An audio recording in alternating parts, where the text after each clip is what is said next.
Good morning. Good morning. I wanted to call because of the fact that you guys have been taking a lot of vacations, and I've been wondering why, when your contract runs out in January, seems like to me you would want to do as many new shows as possible for your listeners. No, as a matter of fact, I don't think we're getting enough vacation. Because of Robin's trip in March, we took a week, but now we do not get a week until, I think, May, end of May, all the way to the end of May, which at our age is way too long to go without some time off. I was thinking you guys were going to take off next week, too, because that's usually what you do for Easter week. No, we swapped out our Easter week for Robin's Guatemala trip. You say that with such disdain. So now that the nice weather's coming, we'll be here with you.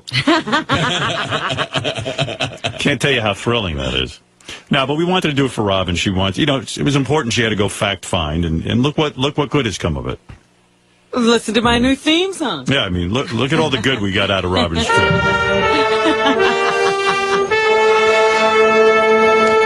I mean, Robin went all the way to Guatemala and took pictures of her feet. But, Eric, we will be with you next week and for many weeks thereafter. Right. Hey, George, how are you doing? Just great. How are you? Good. Hey, by the way, I think we have approximately somewhere between 96 and 100 new shows left, and then we're out of here. Right. So we're counting down now by show. 100 shows? I think it's like 96, between 96 and 100. Something. Who gave you that number? There is an exact number. Why are you... No, we don't deal with exact numbers on this show. That's still a lot of shows. That question. Why is it that we don't have a clear number of shows, Benji? I just made an estimate. No, but I know you're in charge of it. I don't know how many vacations days you're taking for sure this year. Well, check. The schedule's already out. I just made a guess, and it's approximately 96 to 104. Let's get an exact total. I'd asked Benji to be in charge of this, and he's screwing it up. Hey, give me a minute. All right, thank you. You asked me to be in charge after I said it.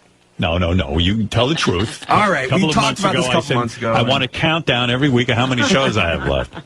So, Howard, just give me... Jason's counting up now. By the way, I love that Eric's giving you advice considering he's work advice. The guy's never worked a day in his life. Yeah, that is a very good point, Eric. Is it fair for you to comment on how many days we work? Baba retard, to do your job and book me on the show again. Like I've asked you to. Why don't you do any job? Oh, he's got you there, Art. It's not fair to you to comment on work when you don't work. You're talking about Howard's work ethic, and you haven't worked. I think you got him, Gary. He's got subscribers paying how much a month to listen to him, and he's throwing repeats each on every 3 to 5 weeks. Okay, first of all, you haven't paid for Sirius since the day we got it. I give it to you for free a little. No, you don't. You retard. You want to look? I'm one of your subscribers. You stupid shit. I pay for it. Did you realize? Eric claims that he pays for it. No, we give it to you, don't we, Eric? No, you don't, you idiot. I have paid for it since the day I ordered the thing off of Amazon.com. Well, you're the only member of the Whack Pack paying. I would have given it to you. And if you want, I will give it to you. Well, he's already paid for it. Why give it to him? I mean, Gary's taking away a paying customer. In a way, I pay for it because it's SSI that pays for it. Yeah, but Eric is not a whack packer, so. That's why he doesn't get it. 119 shows left, Howard. 119 shows. Oh, more than 100. Yeah. 119 shows left, Eric. Then I'm out. Right. I have one more question to ask to George. Yes. I was wondering, since you're part of the Heroes cast, do you know if the show is coming back for another season, or has NBC canceled it? No, I don't. The ratings have not been too good. So, and by the way, the ratings aren't good because, I was a diehard fan of that show. I know you were. And I stopped watching because it got so bad so quickly. It got so convoluted, and everybody had superpowers. You got to have... There are no regular people. There are only superheroes. Yeah, and it was always the same guy stealing everybody else's powers. I got to tell you something. Even like with Superman, you can't always have it so that the superheroes are so vulnerable. I mean, they're constantly losing their powers. You got a superhero. They're supposed to be super. Yeah, I mean that's the fun of it. And they're supposed to get chicks. I mean, that's what's so great about Superman. Lois Lane's in love with him. Now, that's too bad because it got started in a very interesting way. Oh, it was great. the accessibility of the characters and the amazing powers that they have. It had a good premise. What happens when regular people get superpowers? The problem is everybody's got superpowers. Right. And then it ceases to be super. Yeah. It's weird. It was a good premise. And then it was also save the cheerleader, save the world. Yeah. And then you save the cheerleader and the world still goes to hell. Yeah. Everything's a betrayal to the viewer. Yeah. When you go do fantasy, you got to have a new set of fantastical rules, but they have to remain consistent. Right. If you don't and they have didn't gravity, do that at all. Yeah. It kept changing. Yeah. You were good in it. Well, I was irregular. Right. All right, Eric, I got to move on. Thank you. Okay. Bye. Called Gary the other day on fire, angry. Eric the Midget? Yeah, I never played this for you. This is like 2 weeks old already, but he called up pissed. Like, this is from the voicemail. Hey, Gary, it's Eric. You know, the person, and that for some reason you still have not booked on the show again. I just wanted to call and congratulate you on a new family member that I heard was born at the Bronx Zoo. I heard one of your lemur relatives gave birth the other day. Congratulations on your new family member. You ate the face of most. Wow. What's he upset about? He's like Tiny Rickles. You know Don Rickles? He's Tiny Rickles. He was upset that Gary hasn't booked him on the show. And then I said to Gary, why didn't you book Eric? He goes, book Eric. He goes, Eric, there was no talk of Eric being booked on the show. Right. He goes, I'm not even supposed to book Eric for the show. I was telling you that, like, it's not like I never come back to my desk and there's a message at the desk that Eric called, wants to talk about being booked on the show. We mentioned on the air one day that it might be fun to have him play Win Sells Money, and in his mind, I haven't booked him. Oh. By the way, Will spoke to him last week. He wants to come on the show. Of course, we have to fly him in. I'm not flying Eric in. Not unless he's going to come here and fly with balloons. That's a different story, though. Hey, Eric.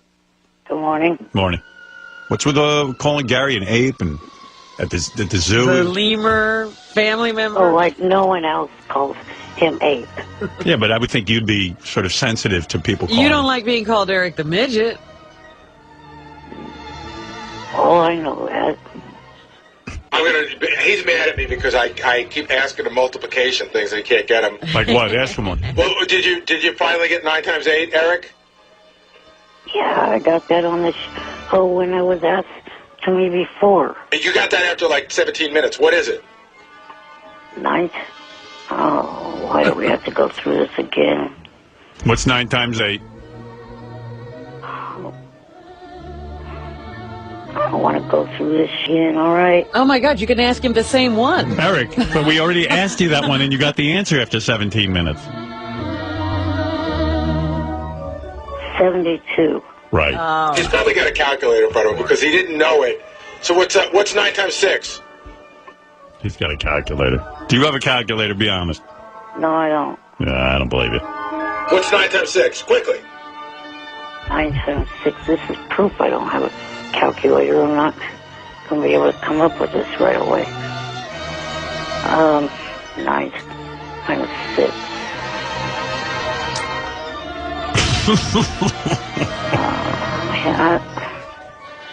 I don't want to be doing math this morning, all right? Do you know 9 times 5? That he knows. You know 9 times 5, right? 9 times 5, that's...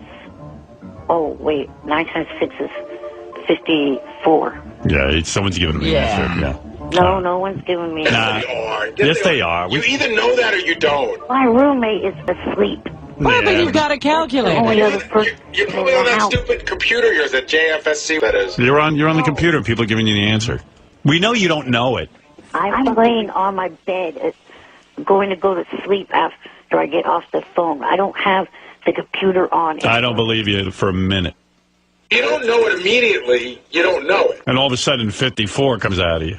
It's like, oh, it's 54. Right. No, we know. Someone's ruining the bet. No one is ruining the bit.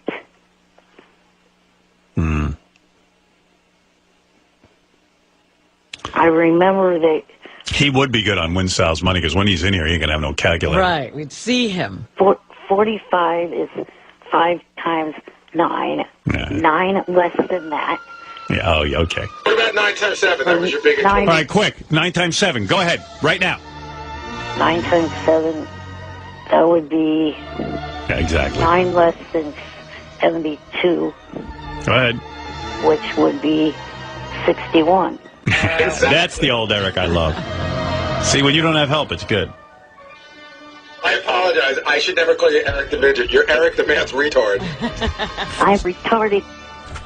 Sal, I'm retarded. Howard. To prove it, I will come in there and take any test besides the Win House Money to prove I'm not retarded, and also to prove I'm not lying about not being a molt on SFN posting. I will take a lie detector to prove You can't post. You got those little lobster claws. You can't hit the keys. what is it? Hey, what is he talking about SFN? Stern I Fan don't Network. know. No, but what is he? What he's saying, not they're a malt. confusing. What's a him. malt? A malt is another name that you go under. You assume a different name. So they think his name is a malt? Right. Because- AMULT? Right. It's short for something.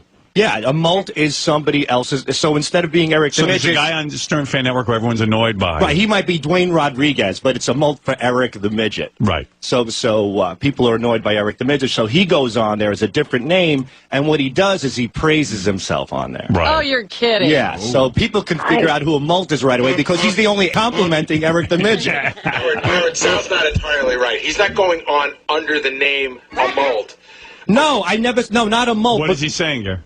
It's, in other words, a malt is a person who goes on under multiple names. He's just going on under Oh, a a different malt. A malt. A multiple. Right, I said it was short of something, but again, he's assuming a different All name. right. Yeah, I secretly. get it now. Gary explained it. A malt means... I'm just trying to understand A Eric... malt is not the name. It's Right, a Yeah, right. term Eric's for- lingo Yeah. on SFN, a malt, meaning a multiple name user. He's a multiple douchebag. A malt. I am not a malt. Mutt could check the IPs on every post praising me. Not one of the IPs will come back with my IP. Listen, Eric the Mulchit. I am not I a have malt. not posted on there since I was caught with the Romeo Blues name. That's what it was. That was one of his multiple names, Romeo Blues. You mean like Romeo Blues as in the famous Lenny Kravitz reference? Right. Oh. Sure. I could see that. You ought to play Win Sal's Money with Eric. I bet you you'll win. Dude, don't waste your airfare on this moron. I'd blow you out of the water, Eric. Not even a Oh, you contest. wouldn't. Yes, I would. There's got to be math on there. Do you know your nines times table? Sure. All right, I'm going to ask you a question right now. You ready? Yeah. 9 times 9. 81. Right. Oh, you're going to... Kill Eric. That would have taken Eric an hour. Right. Eric could walk faster than do math. No That need was to be mean. sorry. No I'm need sorry. to be mean. Even the reference to his hands. You don't have to go there. Well, he's so miserable. He's so mean. He just called Gary a monkey-faced idiot, That's your job. Oh, like you haven't. Well, I tell it like it is, Eric. I'm not being mean. All right, Eric. What can I do for you? Well, I was calling to see if you guys had more information on what Hulk Hogan's show is going to be about later. I was thinking of calling into it. Oh, yeah. Hulk Hogan's going to have a show here. Yeah, right? Hulk Hogan's going to have a show tonight. And it's Unleashed or something. No, Uncensored it's called. Uncensored. Not that I've ever known him to be censored. That's what I was saying. What could he be... What was he holding back? Well, evidently we're going to find out tonight that Hulk Hogan Uncensored means Hulk is going to tell us something we didn't know before because he's been censored. Do you know who his guests are going to be, if he's going to have any? I think Bubba might be on there. Oh, yeah, for some reason, and on Twitter, BTOS Radio blocked me from viewing them. I don't know why. Well, you'll have to take that up with Bubba. Yeah, why would they not want you to view them? But tonight, Hulk discusses his life in and out of the ring. So I And- guess he'll talk about the divorce and all of that stuff. Oh, yeah. Wow. Eric, you'll tune in. That's your thing. Yeah, I will. But they only allow people on the air to ask questions that know their 9 times table. I know my 9 times table. What's 9 times 4, Eric? 9 times 4 is Oof. Oh. I know the 9 times tables is just... You're gonna get, Hulk's not gonna let you on. Which of the 9s do you know? Because clearly 9 times 4 isn't part of this. Jesus. All right, what's 9 times... Wait. Earlier I said 9... Eric, what's 9 times... Eric, what's 9 times 1? You're cutting me off. Sorry. Your brain is cutting you off, you retard. Earlier I said 9 times 5 was 45. Uh-oh. 9 less than 45 would be 34. Atta girl. I'm retarded. You need a wheelchair for your brain, you idiot. Eric, certainly with all the time you have in the day, you can learn your 9 times table. If you're going to play Sal for $5,000. Eric, what's 9 times 1? That's 9. All right. Let's start with 8. Fly him in. We got a game. We'll throw you in a duffel bag and we'll fly you in. Part of the questions will be your 1 times table. Just so you can get on the Eric, what's 1 times 0? So what was the answer on 9 times 4?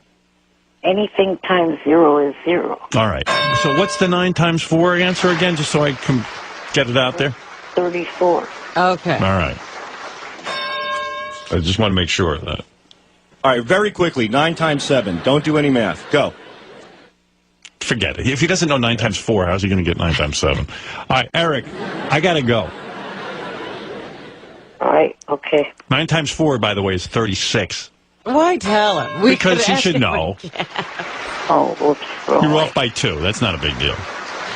Oh, I was thinking the wrong way. I was thinking 9. Yeah, okay. What were you thinking? Well, 9 less than...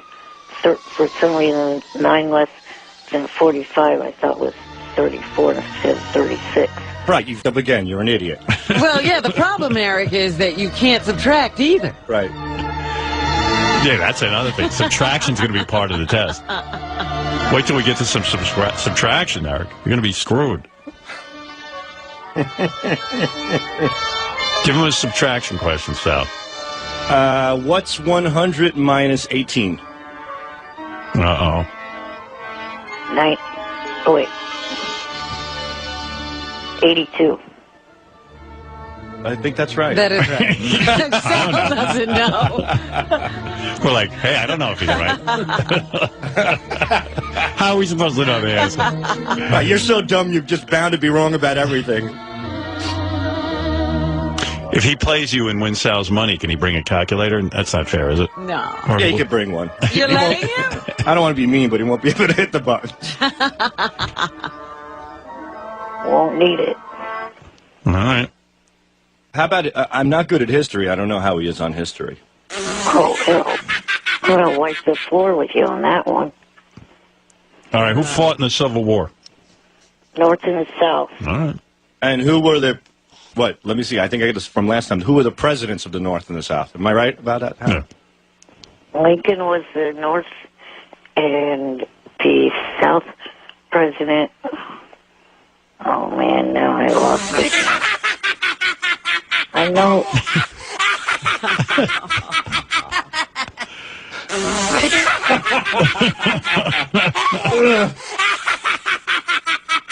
Oh, geez. The president of the South was Tommy Lee from Motley Crue. No, that wasn't true. All right. Hey, listen, I got to move on. Eric, where's that from, that clip? That's Cartman. Oh, South Park. It's funny. I usually know Civil War stuff because I've been to just about every Civil War battlefield with my family. Now I can't think of that one thing. That's the problem with the game. Yeah, because you were right on everything else. We're really shocked here. All right, Eric. Anyway, I would like to get you down here for the game. So we'll see. If you do it, there is something else in New York that I would like to check out while I'm there, but I don't know if you guys know it or not, but the show here has Diana in it. Did you guys know that? Diana DeGarmo? DeGarmo? Is she naked in it? I have no idea. All I know is she's in it. That's why he wants to see it. I know in the original Hair, the entire cast gets naked at the end. I don't think they've changed it. So you're saying you're saying Diana DeGarmo is naked on stage? Well, that would have to be, wouldn't it? Wow, Eric. I have not heard that part. All I've heard she's in it with Ace Young from American Idol. Wow. If she gets naked, you're going to blow a load right there at the theater. Let everything hang out. Go ahead and come. Go ahead. Sal, you got to call make a phony phone call, one of those signs with that guy. We cut it up. It's tough because we don't have any yeses and nos, but we'll figure something out. We might call a poison control center as well. We'll get the poison out of your system. And Get that poison out of your system, Raven. Or we might do a Jack and Rob where he has Tourette's and all he can keep saying is me. All right. You're thinking a whole bunch of shit. I see a whole I'm not an immature idiot that does phony phone calls with his boyfriend. Wow. All right. Eric, if you lose to me, you have to go on the Sibian and ride it with that old creepy Fabe Lambert. Nope. Come on. That'd be good. That'd be go, great. Eric. He's going to straddle you like a baby. Go ahead and come. Go ahead. Come on. Let Eric. everything hang out. Come on, Eric. We'll plop the whole wheelchair right on the Sibian Let if her you go. want it. Let her go. Not going to happen. All right, so you're not taking Get the that challenge. poison out of your system, Raven. Eric, if you have 9 Civil War battlefields, and at each of the battlefields 4 soldiers died, how many died? 36. What?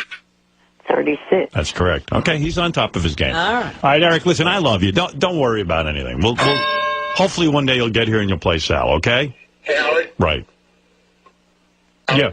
It appears Diana DeGarmo does in fact get naked in Hair. Whoa. Has to. The whole cast gets How do you know that? Well, because I'm looking online. Ace Young and Diana DeGarmo get naked for their Hair debut. Ace Young, he's another guy from that show, isn't he? Yeah. Yeah, do they have a picture? Not of her naked, I'm sure. I mean, of Ace Young.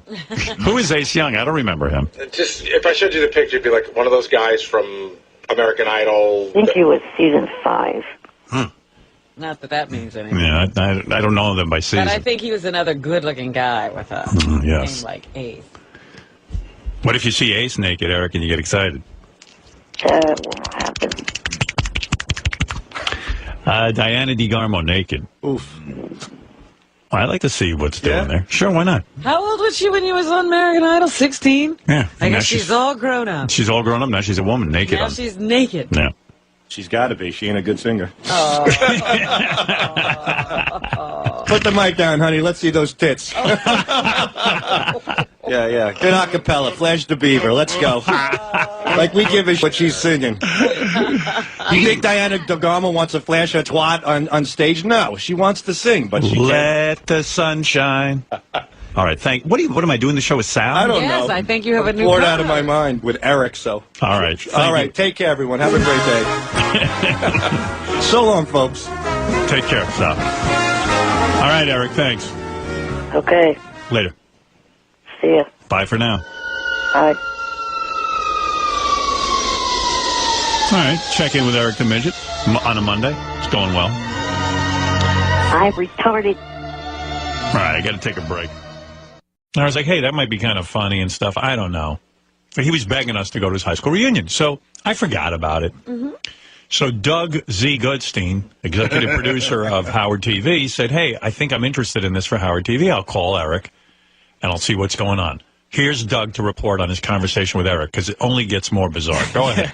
There's three bullet points, okay? Right. Bullet point number 1, Eric says he may only know 2 people at the reunion. Okay. Number 2, now, Eric... first of all, you've seen Eric, right? Right.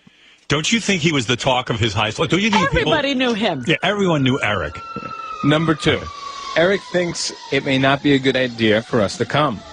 But it was his idea. Yeah, I know. Well, just keep listening. And number 3, Eric thinks he may not go to the reunion. This is what we deal with. Oh, my goodness. Is that kid a weirdo or what? No, he's a whack packer. That's what he is. Yeah, I'm going to tell him he's a whack packer. I have strong evidence that he's wacky as can be. Why did he call me? Why did he waste my time on the air begging me? The only reason you're considering this is he brought it up. Exactly, and Langford was going to go. They were going to book a ticket. He's calling the newsroom, screaming at them, "Don't you dare plan on coming to..." I'm like, dude, you pitched this to us. Could he have some sort of weird mental disorder? Hey, Steve, might as well do your report. Come on in. Could Eric have like a weird mental disorder? Like he asks people to do something to get attention, and then when they express interest, he yells at them? This is curious. He went What did he say to you? On Thursday or Friday, screaming, if we show up, we're going to have an effing problem. And his roommate, or apparent roommate, yelling, he will break our kneecaps. The source of this sudden switcheroo, murky, not unlike the alleged high school reunion itself, since two organizations who book events at the location in question tell Howard 100 News there is no reunion scheduled for May 15th. Wow. So what is he doing? I mean, what's his plan? I don't get it. It's nuts. We're not sure. Is he nuts? He's nuts now on this one. So he is a whackpacker. There's no doubt. I think, obviously. That qualifies him for whackpacking, yes, right? I mean, he asked for the coverage. Hey, Gary, you think you could easily get Eric the Midget on the phone? Because I don't think Courtney Love is coming, and I think we've run out of time. Well, I'm on the phone with Ronnie right now. And we'll say it again, Ronnie? She's in the car. Oh. She just got in the car. Yeah, but I got to go home. I mean, it's like, the show's over. She'll be here in 5 minutes, they say. All right, thanks, Ronnie. Me. I hate to say it, but this could be good. Well, I'm doing it, but... We're calling Eric now. Yeah, but now I don't have time for Eric. What? We got 5 minutes to find out what he's up to. All right, put Eric on the phone. Robin says we have time. What else you got there while we're waiting? Eric the Midget doesn't want to have Howard TV cover his high school reunion. I got him on the phone here. Eric. Hello? I can prove you're a whackpacker now. No, you can't. Want to know how? How? Okay, real simple. You called me up. You begged me, please cover my high school reunion. Doug Goodstein decides, okay, let's go with Eric's plea. Let's make his dream come true. He calls you up. You tell him, number one, you don't want him at the high school reunion. Number two, you don't know any people at the high school. Number three, if we show up, there's going to be trouble. But number four, you're not going. And number five, we find out there's not even a high school reunion. You made the whole thing up. I didn't make it up. There's no high school reunion. Yes, there is. Well, answer the first question. Not on May 15th. Why would you call and ask me to cover it and then yell at us, don't you dare cover it? That's wacky. Explain. There is a high school reunion. Okay, let's assume there is. I'm not going to it because there is only, at best, one person that I know besides my roommate. But why did you call me and spend an entire 25 minutes on my show begging me to come to your high school reunion? Because I didn't look at the guest list before and noticed that there was only one person. I thought there was going to be a whole bunch of people going to this thing that I knew. Then why did you yell at everybody when they expressed an interest? You're nuts. You're officially crazy. Because there's no point. Yeah, but you were the one who started. They were calling you to follow up, and then you started screaming at them. And meanwhile, everyone at the high school knows Eric. Howard, I think the issue is that everybody knows Eric, but Eric had no friends. Right, like everyone just kind of knew who Eric was. You know, Bob, shut the fuck, play solitaire and shut up. Nobody in that high school couldn't notice Eric. I mean, Eric, there's a whole bunch of people going to the reunion, but you only know one of them. What does that tell you about your high school, life and friendship and everything? There's about 30 to 50 people going. Only one name on the entire list that I saw attended high school while I was there. What is this? Is it a class reunion or just a general high school? What kind of high school reunion is that? Eric, is this an official high school reunion, or is this one of those goofy Facebook reunions? It's done through Facebook, yeah. It's not even a real reunion. Right, it's just a bunch of people who went to the same school. Yeah, we checked into it. They're not having it. Yes, they are. No, we checked it. Doesn't even exist. Anyway, you're in the whack pack. You're officially in. No, I'm not. I'm not putting. Yes, you are. Yes, you are. You just got in. You're in with both feet. And you don't get to decide if you're in the whack pack. I decide. Listen to me. I do not want to be classified in a group with High Pitch, Daniel Carver, and Jeff the Throne. Yeah, but those guys are making more sense than you do. You begged us. Scum. Whoa. They're wacky, and so are you. I am not being classified in a group with scumballs like those three. You're a whack packer. By the way, that's a classic thing. You think you're better than everyone else in the whack pack. That's another example of people in the whack pack. If the group was full of people like Marianne, I wouldn't have a problem with it. But you're not a Marianne type. Marianne's barely in. It's got scumballs like those three plus Jenks. Well, anyway, he's in the whack pack, That's according right. to me. Welcome. And this reunion, nobody's going to call me and beg me to go cover their reunion and then call us and threaten us if we show up, that they're going to break our kneecaps. I mean, this threat wasn't even from me. It was from my roommate, you idiot. Well, why can't you control him? Why is he screaming and carrying on? Because he doesn't want some idiots disrupting this thing. And by the way, it's not. And by the way, it was never even a high school reunion. It's a meeting at the local Bennigan's or something. Right, but nobody was going to disrupt anything. It was at a local park, and it still. It's not a reunion. It's just a thing on Facebook. It's ridiculous. That puts you in the whack pack. I wasn't sure, but now I'm definitely sure. I'm telling you, Eric, this is wacky behavior. You don't call up a radio show and tell them to come cover you, and then 2 seconds later you're screaming, I don't want you there. And you're yelling at us like we did something wrong for listening to you in the first place. It's wacky behavior. No, it's not. Let me ask Marianne from Brooklyn if you're in the whack pack or not. Let's find out. She makes a lot of sense. Accept her verdict then, okay? Don't accept mine. Will you accept her verdict? No. Marianne. Eric, brace yourself. You're in the whack pack and I'm your mommy. Why won't you embrace it? Eric. Marianne, well, let me speak, please. I don't have a problem with people like you. My problem is High Pitch, Jenks, Daniel Carver, Elegant Elliot often, and people like that. You said Jeff the Drunk, too. And Jeff the Drunk. But why, Eric? We're all the same thing. We're all made of the same material. Why would you say that? We're all equals. And to be in the Howard's whack pack, he's officially inducting you into the whack pack. You know what? Yeah, people don't get to choose to be in the whack pack. I put them in there. Howard, do you want to hear something awesome? Yeah. Here's the first line of Eric's Wikipedia. Eric, and they say his real last name, better known as Eric the Midget, is a member of the Howard Stern Show whack pack. There you go. It's on Wikipedia. There you go. Everybody knows but you. Eric, you're the only one that I have ever heard doesn't want to be in the whack pack. People would give their life to be in the whack pack. Come on, Eric. What's the matter with you? It says it on Wikipedia you're in the whack pack. Wikipedia is full of... Listen to me, Eric. Go by Wikipedia, and you will be so unhappy if you're not in the Howard Stern whack pack. When you have grandchildren and you're 90 years old... Grandchildren? Right. What did you say, Gary? This is like the movie The Sixth Sense. Eric doesn't know he's... Right. Eric? Yes?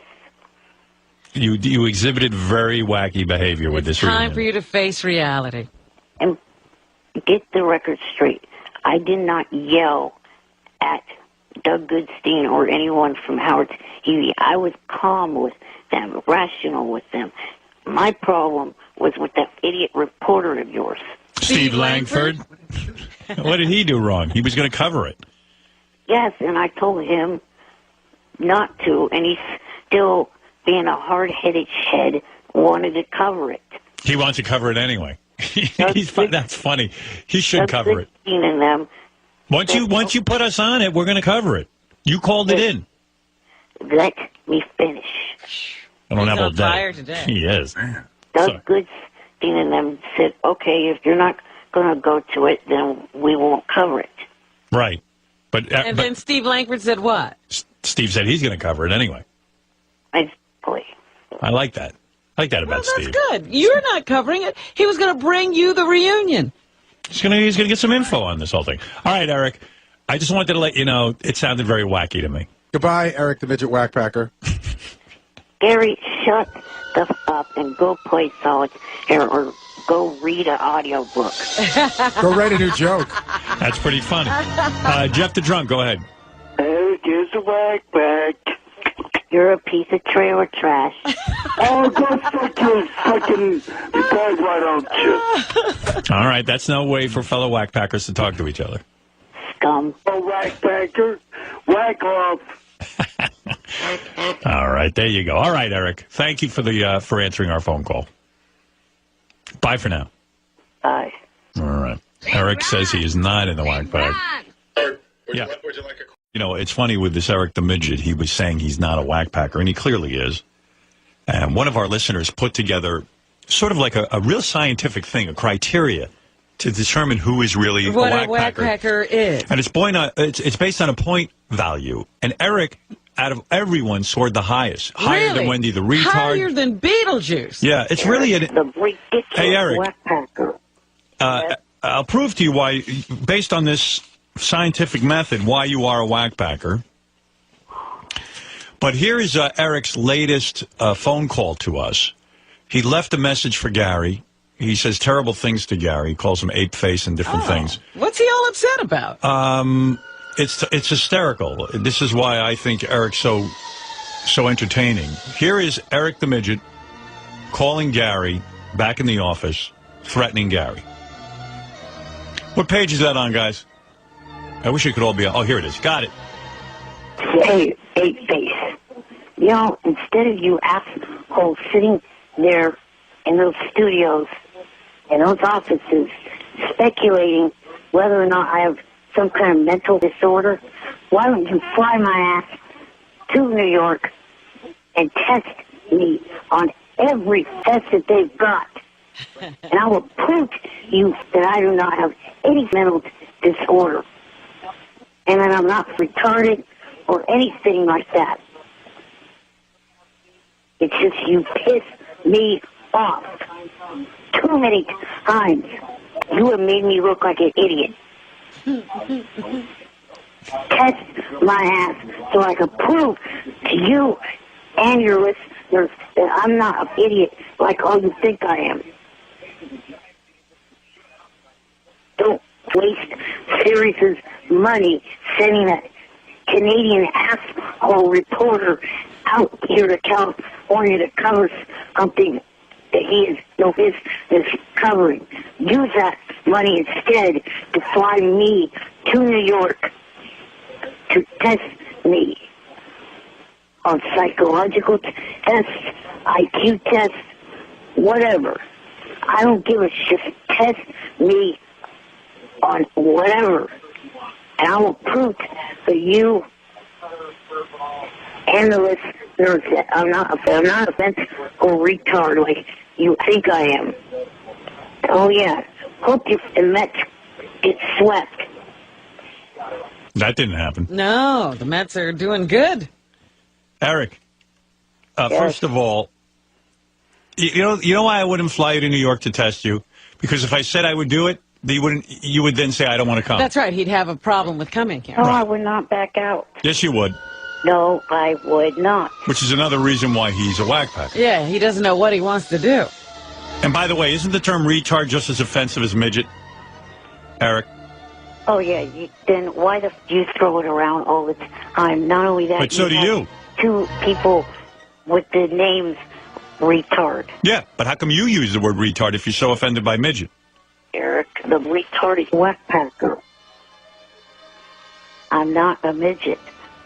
Well, that's why I'm offended by it. All right, you're a dwarf.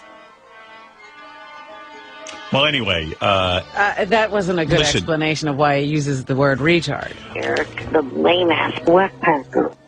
Listen, I'll fly you to New York and let you be part of our testing. There's going to be a big IQ battle here. But why do we care? Yeah, I care. It's not going to make him not a whackpacker. The fact that he's in the whackpack has nothing to do with his intelligence. First of all, he is in the whackpack. He scored higher than anybody. I am not in the whackpack. Okay, answer the following questions then. Are you or have you been a regular caller to the Howard Stern Show? A lot of people have been regular callers. Just answer the questions. Yes or no? You get up. Regular callers on a regular basis. Jim from Raleigh. All right, listen to me. The Whack Packer? Yes or no? Just answer. This is a point scale. Have you been a regular caller to the Stern Show? I consider myself a regular caller and a regular caller. Okay, so that's okay. 1 point. Have you been an in-person guest on the Stern Show? Yes or no? Celebrities have been in. Listen to the questions. Don't evaluate. Nobody's asking about the other guests. We're asking you if you have. And by the way, celebrities are guests on the show because they're celebrities. All right. Have you been an in-person guest on the Stern Show? Yes. Are you regularly unemployed or unemployable? Not my voice, Okay, but is it a yes? I guess. Okay. Are you either mentally retarded or handicapped? Handicapped, yes. Okay. Is Is your speaking voice considered to be funny? I'll answer that for you. Yes. So is Gilbert Godfrey. Right. Okay. So it's a yes. Is your physical Not appearance? everybody has a normal sounding voice. Is You your want to put physical? every fucking person with a wacky sounding voice in the Whack Pack? Yeah. Is your physical Put appearance? Gilbert in there then. Is your physical appearance considered to be funny? No. Yes. No. Okay.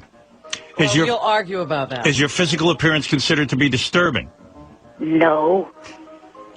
Has Howard Stern created a name for you?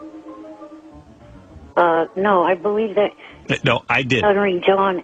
All right, whoever did. Is there a name that we call you? Yes. Has Howard Stern put the in your name? Yes. Are your viewpoints considered to be funny? Yes. Are your viewpoints considered to be disturbing? Yes. Are you on medication prescribed by a physician? I don't know how to answer that one for you. Yes. That's a yes? Well, that's not my choice either. Okay. Are you regularly recognized by Stern fans in public? Yes. All right. Do you deny being in the Whack Pack? Yes. All right. Have you seen yourself as an adult more than once? No. All right. That's a no. Will you die or have you died before the age of 55? Well, I'm 35, and I don't think I will. All right. So you scored 36 points. Now, to give you an example, Bobo scored 8 points. So he's not even in the Whack Pack. Wendy the retard only scored 23 points. But she's in. She's in. High Pitch Eric scored 30 points. Eric the midget scored 36 points. Wow. Captain Jenks only scored 9 points. He's hardly in. I don't even know that he's in. I can actually make the argument that Eric scored higher because the guy that did this for us didn't realize that Eric takes prescription medicine, so you add another 2 points. He has almost a perfect score as a Whack Packer. Jeff the Drunk had 36, so you actually tied him in this, but now that we're reevaluating, you actually beat him. Yeah.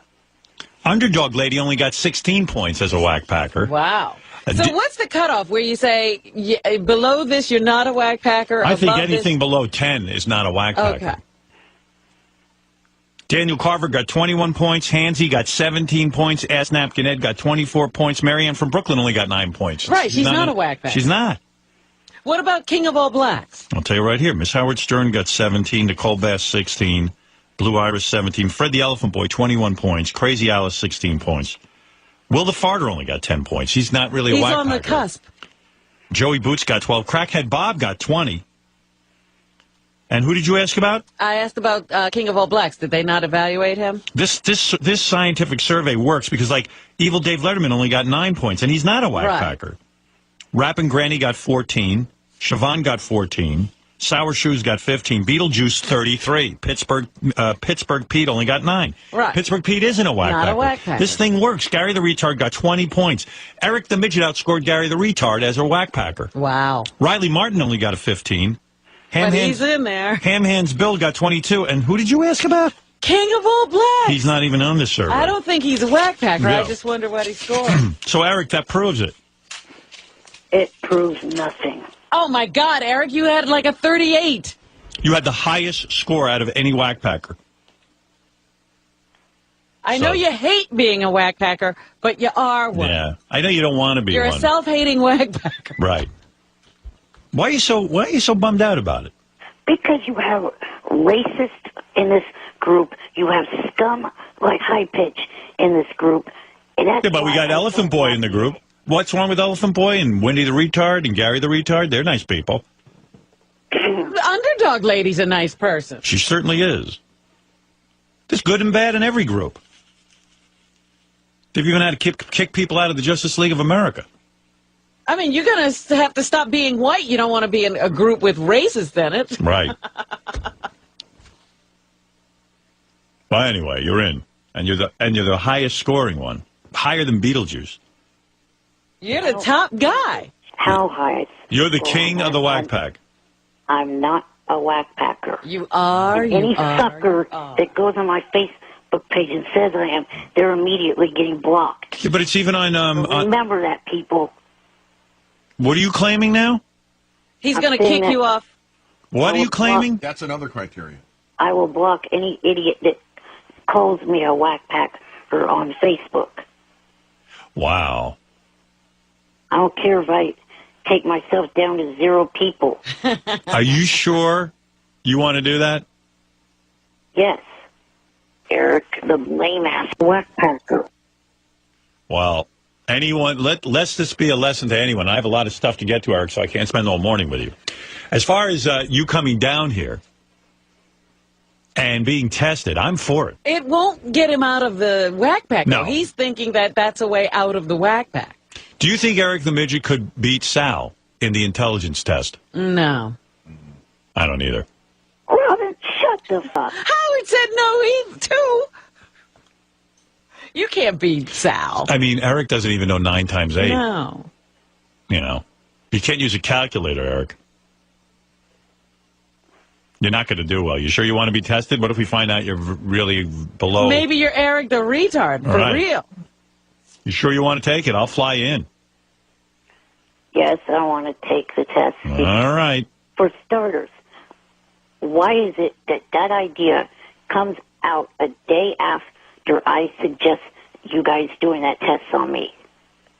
I think you stole that idea, Eric. You think we stole the whack packer. You think we stole the IQ idea from you?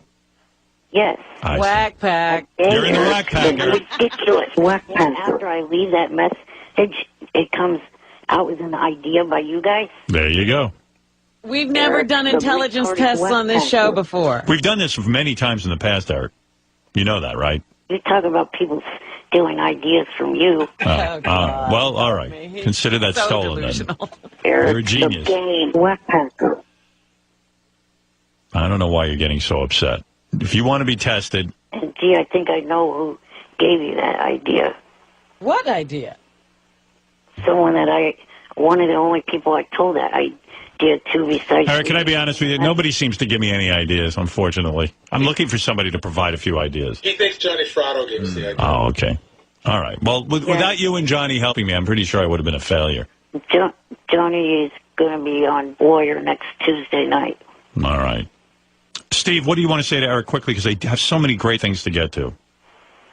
Well, Eric was just crowned king of the whack pack Right. by Howard Stern, and he wants nothing to do with it. What else has he got going for him? That's a title right there. You should embrace it. I agree. Yeah, King of the Whack Pack is better than Eric the Midget. You should embrace it. I'm not embracing either of it. I mean, that's a title right there. You're king of the whack pack. Embrace it, Eric.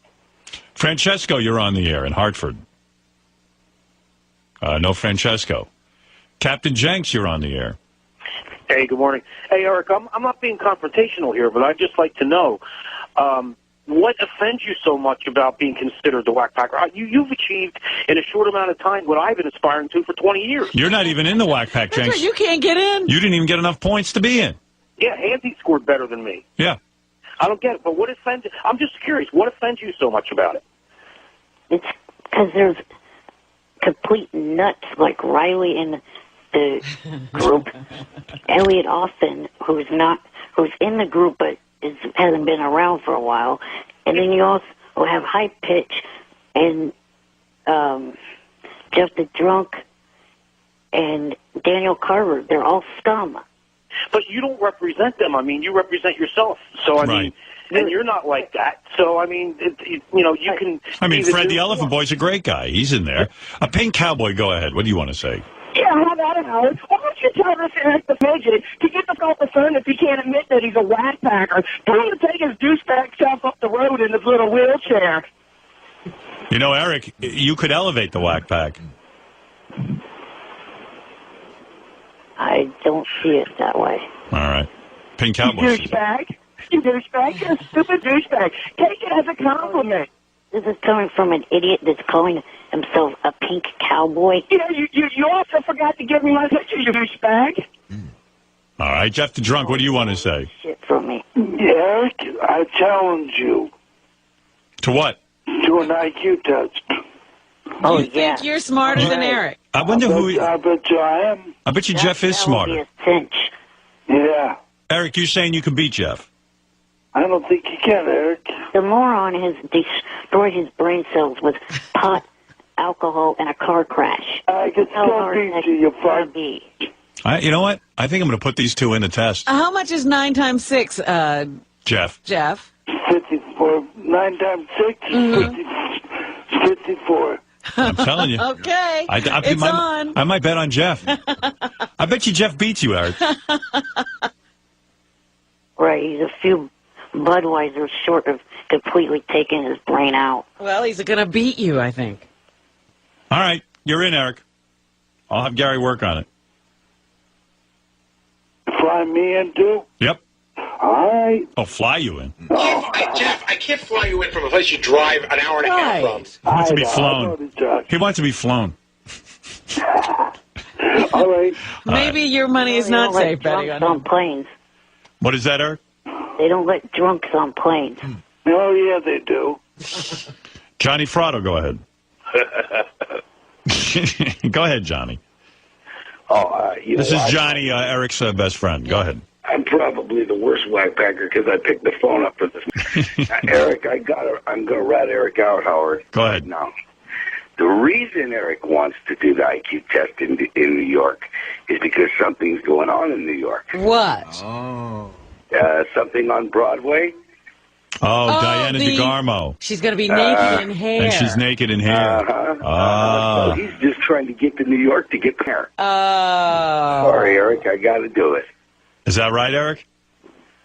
I guess I've thrown you under the bus, now you're throwing me under, huh?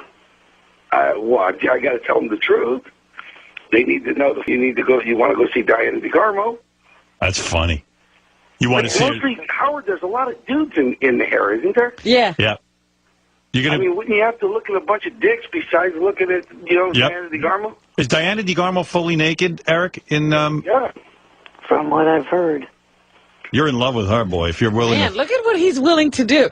Are you willing to say you're in the whack pack? Oh, this is good. Oh. Uh-oh. No. All right, then stay home. Admit hey, Johnny, isn't Eric a whack packer? Yes, he is. I'm afraid to say he is. No. You do fit the criteria, Eric. He does fit the criteria. Eric, Well, Johnny. That's why you've told, both you and your son have told me that I don't fit. Well, because we as we get along with you. But I just heard Howard's thing, and it was completely logical. Hey, Eric. The test. If Jeff the Drunk beats you, that's going to be humiliating in the IQ test. Yeah, I can't see that happening. But if you lose, you have to say I'm a whack packer. Boy, you have to say the king of the whack pack. A crown. Yeah. Right. What is that like when people lose on that fifth grader show, they have to say, I'm not smarter than a fifth grader? Right. Right. Yeah. I think you even should have to say it to get to New York. But I mean, that's just me. Isn't it amazing? Like, Eric is going to fly to New York just to see Diana DeGarmo naked. Yeah. And go through this. I hope he likes what he sees. Well, he's going to see, as Johnny said, a lot of penis to get to see her. It is kind of weird that Diana DeGarmo is naked on stage. And it's a chance for Eric to see her. He wants to see it pretty bad. Yeah. You're in love with her, aren't you, Eric? I don't know if I'd say that. You're quite smitten, though. Hey, Howard. You got to be careful when you come out to California. Poor Johnny. All right, Johnny, I got to go. Eric, I got to go. Eric, you'll take the IQ test. And Johnny says you're in the whack pack, so that means you're in it. Hey, Howard, tell him, though, if he comes to take the whack pack, he can't go see Diana DeGarmo unless he takes the whack pack. Oh, right. Do the whack pack thing. Dad, that's the only way he gets into that. I don't care what he does in his off time. Mm-hmm. Eric, I'll look into it, okay? Is he going to hit us up for tickets? Of course he is. Oh, you know it. Are you kidding? By the way, there are other females that I have interest in besides Diana, and also my book, Dougie the Puggy, is going to get published hopefully soon. By who? By a mental hospital. I'm not telling you that. I don't want you people to get up. Hey, Justin, Johnny, thank you. Justin, you're on the air. Hey, Howard, what's up? I just want to, you should have, what's his name, come in and you should crown him king of all, have a ceremony, king of the whack pack. Yeah, Eric, when you come in, I'm going to... coronation. Yeah, when you come in, I'm going to get you a little crown, and you're going to wear it. Have a big ceremony, get you an ermine cape. Yeah, I'm crowning you the king of the whack pack. And a scepter. In there. Give him, let him go to the, see this girl. Let him go see her with the crown on. Yeah. Yeah, tell her you got a title, you're royal. I'm the king of the whack pack, Diana. Red, go ahead, you're on the air. Hey, Eric, you ungrateful little bastard. All right. Thank you. I'm ungrateful. You retarded funny piece of shit. You agreed to come on the show, and you had something up your sleeve the whole time, Eric. You wanted to get into him to pay for you to come to New York to see that woman. Yep, that's the way it goes around here, Red. Everyone's a user. He's a user. That's another criteria for being in the whack pack. Well, he's king. He's the king right there. He's the king of it. I'm not yet, Hick. Eric, the obnoxious whack packer. All right, Eric. Eric the user. Eric the whack packer. All right, Red, thank you. Have a good one. Right. Finally, Avi for Eric, and then I have so many things to move on to that you guys are going to enjoy. Go ahead, Avi. Hey now. Hey now. Hey now. In order for Eric to come out, he has to agree to be flown by balloons if he loses to Jeff the Drunk. That's a good one. Well, we're flying him as the king of the whack pack. Right. Yeah, but when he loses to Jeff the Drunk, he needs to agree to fly by balloons finally. All right, let me sort through this and we'll figure it all out. Hey, Eric, are you going to be kind of freaked out if Diana DeGarmo has a huge bush?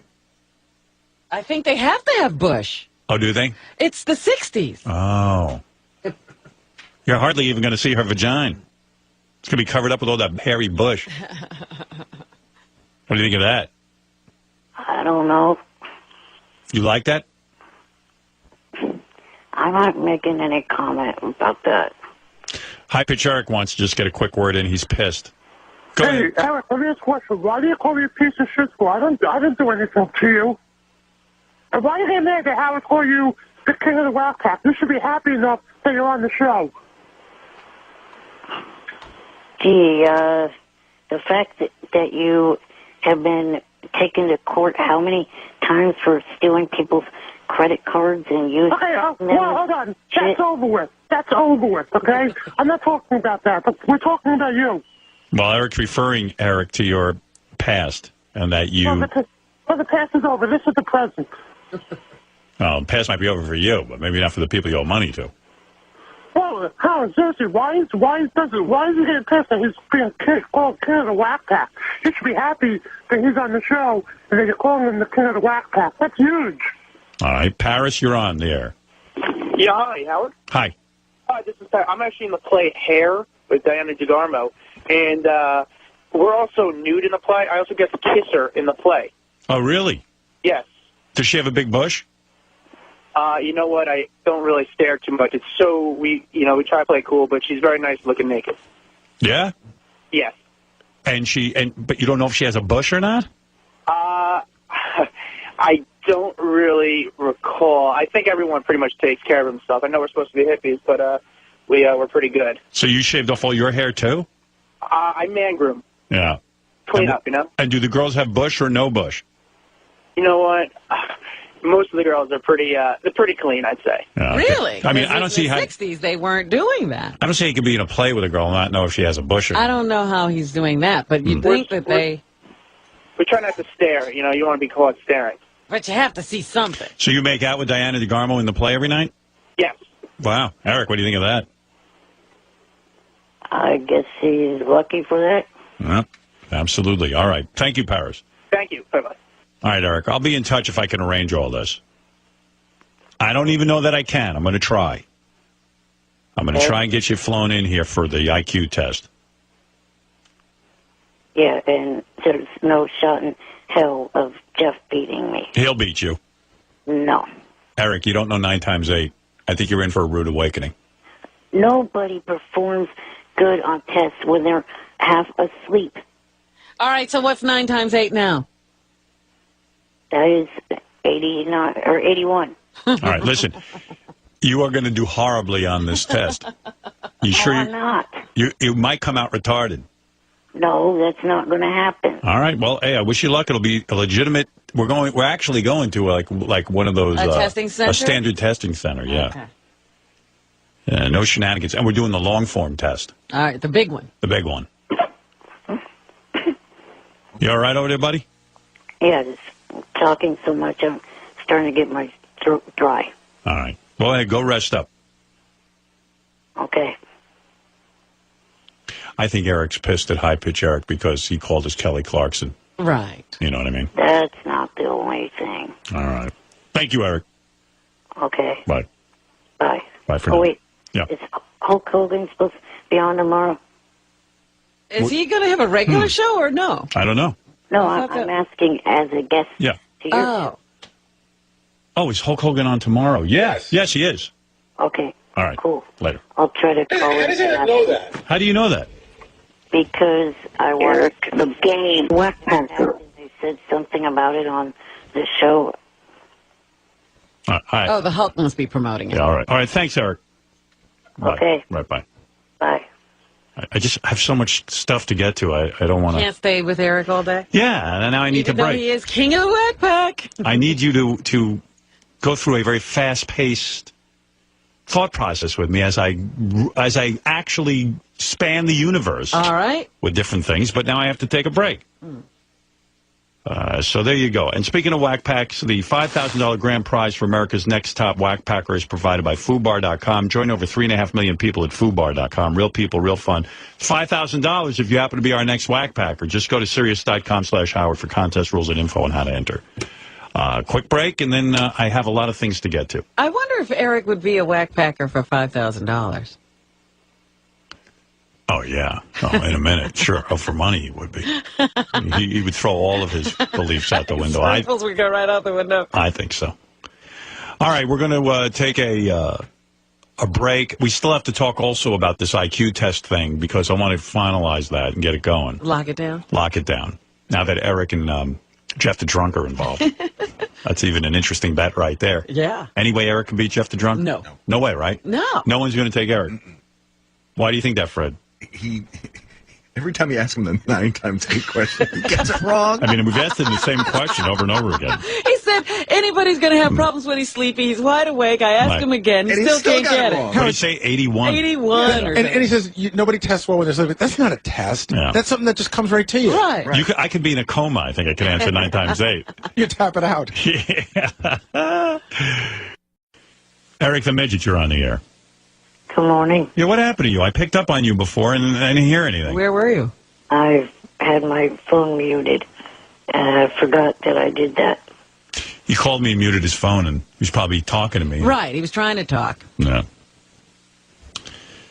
I was calling to talk about American Idol last night. Well, you missed it. I did already an hour on it. I don't think I should really continue talking about it. It can get a little creepy.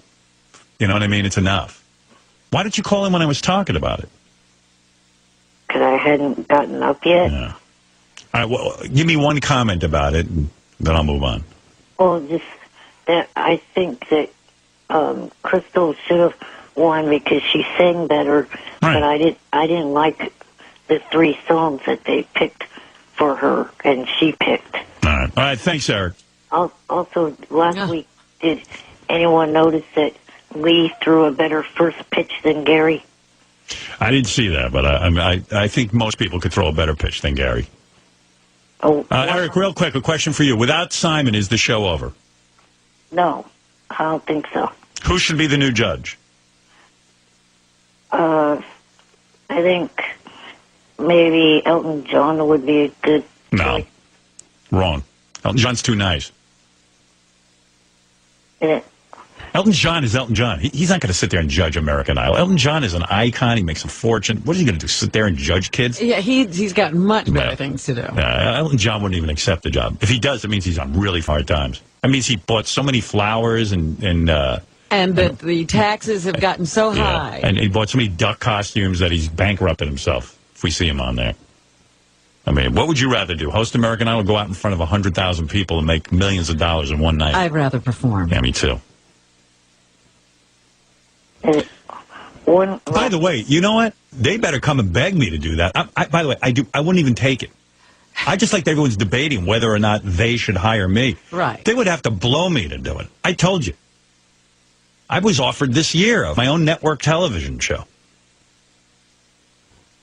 Being a judge. My own show. I would run the whole thing. I turned it down. Why would I go to American Idol where that show's already losing ratings? They didn't even announce how many votes they got for last night's final. You know why? They used to make a big deal about that. They kept it completely quiet. The reason? Because it wasn't that impressive. They're all in denial over They're in bad shape. They'd be lucky to get me. I can't... Eric, you love the show as much as ever? Yeah, and the show still has some kind of influence because last week when I went to the Carrie Underwood concert, the opening group said that after they performed on the show, the song they performed that night went to #1 on iTunes. Right. Those brothers. All right, Eric, are we done? Well, just real quick, two things got misreported about me either yesterday or the day before. That one of them was Steve Link, for one of his reasons for coming out to L.A. was because... Eric, I got to go. There was no misreporting, Eric. No. There was no misreporting. You know about this? What they said was he originally was going to L.A. to cover that, but that didn't happen. Right. Well, that was the... Eric, I got to go. This is so boring. The reunion was the week before the trip to L.A. He's so silly. Eric, this is so boring. Have mercy on me. And then the other thing was... He doesn't have mercy, this kid. 122 on my list, not 102. What is that about? Do you know I about don't that? know what list he's talking about. I'm not going to ask. The blog list that I did. Do you know anything about this? Oh, the women. He had a blog list of the women he thought were the hottest. You know what I heard? You know what Jimmy Kimmel told me? Eric's got some sort of weird list on his blog where it's like a registry. You know, like when people get, they have like a baby or they have a marriage and you go on and buy them gifts? Yeah. He has some sort of registry where, like, of things he wants people to pay for him. Oh, you're kidding. No, and it's a really weird list, Jimmy said. Like, Jimmy was almost going to go buy. Jimmy was going to buy, like, I think he wants a trip to the chicken ranch. Amazon.com doesn't offer that. What do you have? Where is this list? Wish list? Yeah. Where is that list? It's on Amazon.com.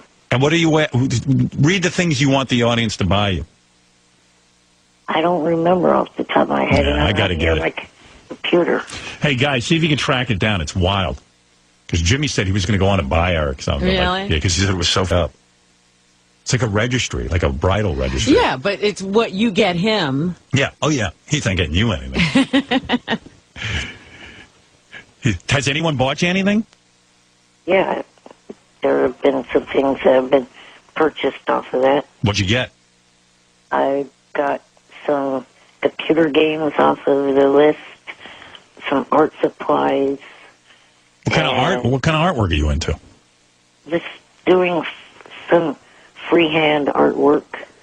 Like you draw or something? Yeah. I got to see that. Have we ever seen his artwork? No. You know it's got to be incredibly childish. It must look like one of those. You know what we ought to do? Get one of his paintings, bury it in this dirt, like by some Indian reservation, and people will think it's native, Like it's a native child, like a simple, like what early man's drawings, very simple, like a cave drawing. They go, wait a second, crude drawings. Look, even back in the Paleolithic days, they drew. You know it's going to be incredibly crude. Could he have talent? Paleolithic man predicted the car. Look at this. You don't even have hands, right? Of course he has hands. Oh, you do? Yes. He's just club-footed. All right. I'm sure, though. He doesn't have lobster hands? No. Oh, you idiot, Fred. This is a question. You try to get under his skin. Am I? I was just curious. Yeah. Could your art be any good? I think it is. Yeah. Have you ever sold any? Never tried. Does anybody but you hang it? Just send me some of that stuff. I want to have some fun Like, with do you give it to family members and they put it up? I haven't really done much in a couple of years. So you got art supplies, you got, what else did he say? Computer games. Computer games. Yeah. What is JD? Jason's printing out his list. Yeah. It has 250 items on it. Wow. Yeah. So who are the people that sent this stuff to you? Fans? Yeah. Yeah. Wow. What made you come up with this idea? I got it, Howard. It's a ballsy idea. Yeah. No? Here's a list of things I like. Buy them for me. You ready? Go ahead. There's a lot of CDs. She's Like Texas, The Wreckers, a lot of country CDs. Michelle Branch CD he'd like, a Minnie McCready CD. Sounds like the worst music list ever. He'd like the Courtyard Hounds CD. I want the court. What are the Courtyard Hounds? You know what that is? That is the Courtyard Hounds is the Dixie Chicks without Natalie. You want the Dixie Chicks without Natalie? Yeah. That can't be good. He'd also like Madden NFL 11. Are the Dixie Chicks without Natalie any good? I mean, isn't Natalie... Is it just music? Isn't Natalie with no sort of singing? Isn't she sort of the thing? Eric, you're not answering. Isn't Natalie the magic there? I guess. Yeah. I tried to call in last Friday to this Celebrity Fan Roundtable to ask her, about that, and never got through. Right. Howard, he would like an Oakland Athletics countertop refrigerator for $470. What are you going to do with that? Put it in my room. Yeah. Why does it have to be the Oakland Athletics? Because that's the team that I like the best for baseball. But wouldn't you just get a refrigerator? Imagine his apartment, too. With all these logos all over everything? Howard, tons of Oakland A's. Sounds like a nightmare. He wants a duffel bag, a waste paper bag, all Oakland A's stuff. 6 different kinds of Oakland Athletics hats. He would like a Tombow dual brush pen set. What's that cost? He wants Howard, he wants a leather recliner. How much is that? What are you going to do with that leather recliner? Where are you going to put that? You got room for it? He reclines all day. Yeah, but where's he going to put it? Where do you want that? For what room? Probably if I could fit it in here in my room. Why do I want... Like Jimmy, why do I want to buy him something? I kind of do. That's what I don't understand. I'm like, how did he come up with this idea, and who wants to buy him something? I'm just trying to decide what to buy out of all these things. Here's another What's the funniest thing I could buy that I could say, yeah? A $300 155 double-end marker set for drawing. Wow. He'd like a special pen for drawing. A PlayStation 3 would be nice also. Anything else that's cool? What do you think I should buy him? You haven't gotten the PlayStation 3 yet? 46-inch LCD TV? I'm kind of sharing that with my roommate, so... Boy, that list is getting bigger and bigger now. It started out with like some art supplies. He had me there, but now he's up to LCD TVs. Right. A universal remote charger, a $600 Blu-ray player, wow. A lightweight tripod. And by the way, I'm psyched. You know what I'm What's doing? the tripod? 2 different tripods. Tripod uses that as a chair. No. He sticks it up his ass. A travel clock. Travel clock. He never goes anywhere. Right. Well, I go from the recliner. I might to buy him the bed. travel clock. How much is that? Wait, put on your mic. I have to go back. I was just looking at the Oakland A's cufflinks. Oh, I'll buy him that. Cufflinks. Oakland A's cufflinks. Where does he get dressed up to use The travel cufflinks? clock is currently unavailable. What kind of clothing do you wear that you need cufflinks? You know you don't wear a suit with a shirt that needs cufflinks. It's not like he's going to win the World Series. Yeah, why would you put that on your list?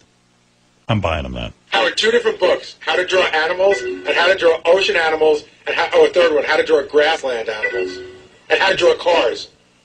How to draw grassland animals? How much is that? I'm buying him that.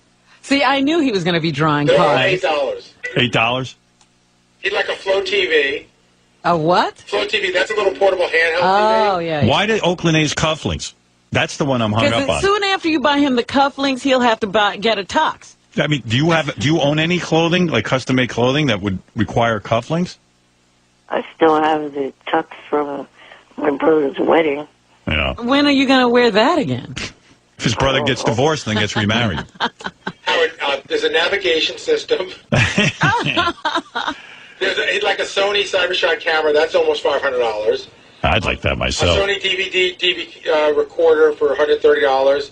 I'm thinking of getting that camera that I see Ashton Kutcher did the TV commercial for. It looks like it's fun. Look, his life seems so fun with that camera. Well, I was going to say, is the camera as much fun as Ashton is having? I don't know. Like, I'm thinking my life would change if I get that camera. That looks like so much fun. That commercial works. I get sucked in. I'm like, look at him. He's on the runway. He's snapping pictures. He's meeting chicks.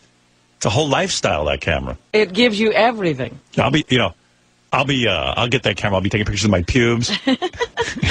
Life hasn't changed. And yet another endless picture of my dog sitting there acting schlumpy. Howard, this is 10 pages long. Wow. It's over 300 items. Let's see what else we have here. 4 different types of external hard drives. What do you mean all that? An Oakland A tree skirt for a Christmas tree. That's $50. An Oakland A tree ornament? No, it's a Christmas skirt. You know what a Christmas skirt is? A Christmas skirt. Yeah, when you put the tree down. Right, along the skirt. And then, like, around the bottom, you have the Oakland A's logo. Right. It hides that little stand that the tree is in. But he goes from that to, he'd also like Microsoft 2008, if you could spare that. Wow. What does he need all those hard drives for? What do you need multiple hard drives for? I save a lot of music and other stuff. Mm-hmm. Wow. Howard, tons of video games, tons of books, tons and tons of... And what are the books mostly like? Just... Mostly, almost all of them are how to draw. They're all like $5 books that look like they're for 4-year-olds. Here, right here. How to draw birds, how to draw cats, how to draw dogs, how to draw wild animals, how to draw aquarium animals, how to draw people. Can't you get that stuff on the internet? Like little drawing... first of all, those drawing books, no offense. When I was a little kid, I used to buy that John Nagy drawing book. Mm-hmm. And you go to page 1 and they say, okay, you want to draw a dock with a, not that I want to draw a dock, but they're going to teach you how to draw a dock with a train coming down the side road and this and that. Like the train one with the track, and the track is coming towards you with trees. So the first page, they go, okay, draw a circle and draw a cylinder-looking thing. And you do that. And the second page, they have almost a full train, and they go, okay, and now draw this. That's how they teach you how to draw. They skip a whole bunch of steps. Like they go from the circle to the triangle to almost a whole train. I never understood the steps in between to get me to draw that train. Yeah. There's 3 more interesting things I saw on there. One's a Bose music system for $500. One's a program for designing architecture in your house. He's like a regular Vincent van Gogh, though, with all that artwork. Well, he says he hasn't drawn in years. What are you planning to start up again? I guess he fantasizes. He's gonna. In 7th grade, someone told him he was really good at it. Let's say you learn how to draw a dog. Where does that get you? Well, I don't know exactly. Yeah. The other thing, there's at least 8 or 9 different types of refrigerators on there of all sizes. Refrigerators or coolers. What are you going to do with 9 refrigerators? I don't know. There's just different options. I see. But where are you going to put them all? By the way, none of them are full-size refrigerators. Right, they're like midget refrigerators. They're all mini refrigerators. Where are you going to put all these refrigerators? Not sure exactly where. I think that you didn't really think this list through. Well, I think he's playing his odds. I mean, the odds of him getting anything is very So slim. ask for 7 refrigerators, maybe you'll get one. Yeah. Like Jimmy Kimmel's looking at the list, and he goes, I'm not buying this idiot a refrigerator. By the 9th one down, he's like, all right, I'll get him a refrigerator. Right. They'll wear you down. All I know is Jimmy was like, I think I'm going to buy him something. I was like, he's consumed with Eric. Jimmy said to me, how could you not be talking about Eric's list? I go, what is his list? He goes, he has a list on the Internet. But Jimmy's on the Internet 24 hours a day. And to be searching Eric stuff is amazing. Yeah. Who knew Eric was such an artist? He's a regular Vincent Van Diddinkrow. Well, he's going to be. I'm trying to think of some names I can give him that would include small words like a Leonardo 6-inch. Leonardo the half pint. Yeah. Andy Warsmall. There you go, Andy Warsmall. Picasso. What's that? That's the list? No. So this is, hold on, let me get your mic. What is that? That's the list of 15 items that have been purchased. So my question is, did Eric buy those, or did people buy those for him? Major League Baseball 10, the show. That I got with a gift card. So Well, what you about got it yourself? the drawing set? That's $155. Who got you that? I don't think anything was purchased for that much. WWE SmackDown versus Raw 2010, $39.75. Who got you that? That I got gift cards for Christmas. Has anybody bought you anything besides your family with gift cards?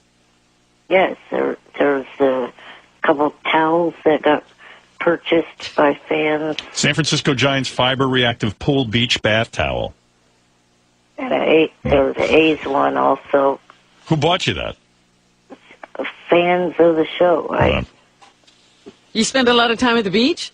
Yeah, he loves the beach. Did you see that guy who just went to the beach? He's laying there on the beach, and he's just relaxing.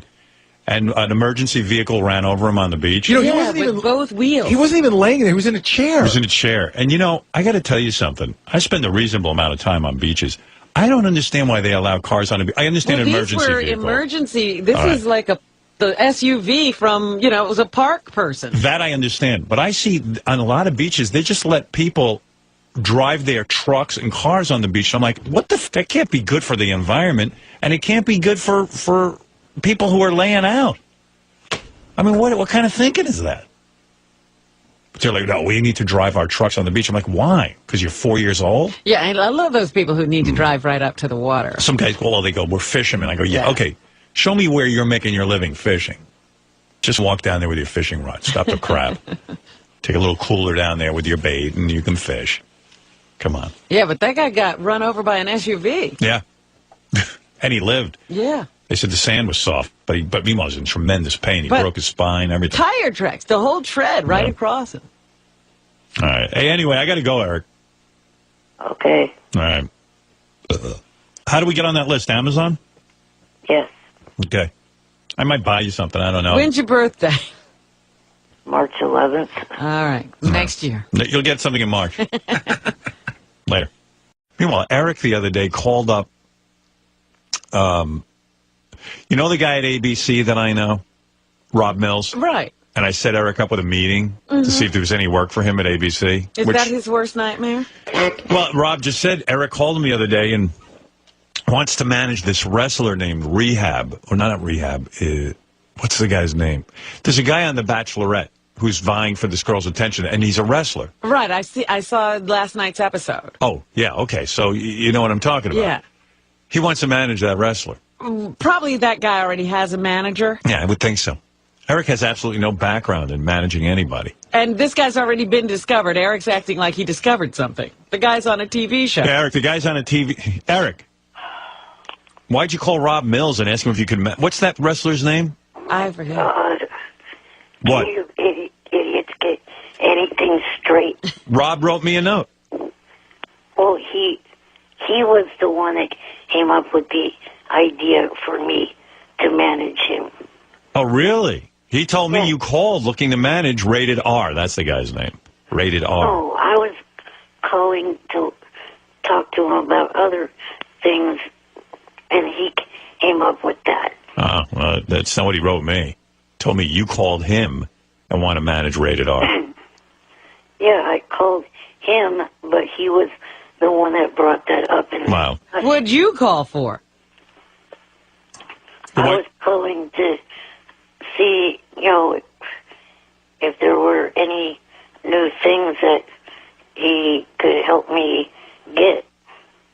And also, I wanted to be able to go to this year's All-Star game. And, it's down in Anaheim at the Angels Stadium. So you called up the guy I set you up with and asked him for free tickets to something? Well, if he knew any way for me to be able to go to that game. Yeah, well, that's asking for free tickets. Right. Yeah. Eric's, So you didn't have any ideas, is what you're saying? All right. Except to go to the game. Yeah. He was basically begging the guy for some free tickets, I guess. All right, Eric, that's what I wanted to know, but... Also, gee, thanks for being so slow putting this IQ test together. Now the show Hair is closing, which is thing I was hoping to do while I was in New York for the test. Yeah. Yeah, sorry. We weren't bringing him in anyway. Well, he wants to come see Hair. Right, but I'm not. It's not my job to fly him in to see Hair. We're looking to administer an IQ test in his neighborhood. He costs a lot to fly in. He doesn't come alone. Right. And we just don't have the funds. So we were going to set up an IQ test in his area. We're working on that right now. Yeah. Be easier to just IQ test you right in your area. I love how he's angry that we stopped and didn't get him here in time to see Hair. I did want him to see Hair, though. Well, it doesn't seem that Diana DeGarmo was much of a draw if it's closing. Yeah. I can't believe everyone doesn't want to see her naked. Eric, I bet you that's the night Diana DeGarmo would option to wear her clothing and hair. She'd be fully dressed like a fur coat. All right, Eric, thank you. So, supposedly my friend that told me that the other night, she said that the show is doing the national tour. Oh, okay. Right, She's going to go with them? Yeah. Then she might come to a neighborhood near you. Maybe we could hook you up with tickets. We'll find out. Because Diana DeGarmo seems to, she probably would hook him up with tickets. Oh, sure. Yeah. All right, I'll look at that. If there's a national tour, tell me, okay? Okay, I will. Well, later. Eric, the complaining midget. All right, Eric. He's always looking for... He calls that guy up and asks for free tickets. I'm telling you, it might have been funny at the beginning, but I'm sure he's sorry that Eric has his phone number. Yeah. The annoying motherfucker. My agent called me. He got a call over at his office. He's now representing Eric the I said, Midget. are you representing Eric the Midget? He goes, no. He said, I'm just telling you, no one knew how to get in touch with this guy. And he's got they're looking for him for a television show. So do you want to get Eric on the phone and tell him about this? You know, this little midget's going to go berserk. He's only been waiting for another break on television. He's been lobbying you for another TV job. Yeah, and I wouldn't even feel comfortable keeping it from him. You know what I mean? Yeah.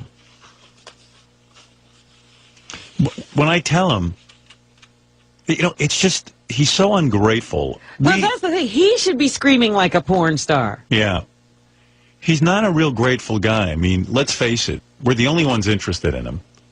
We have gotten him so many opportunities. And now, as a result of calling into our show, another opportunity. A major casting director is looking for Eric.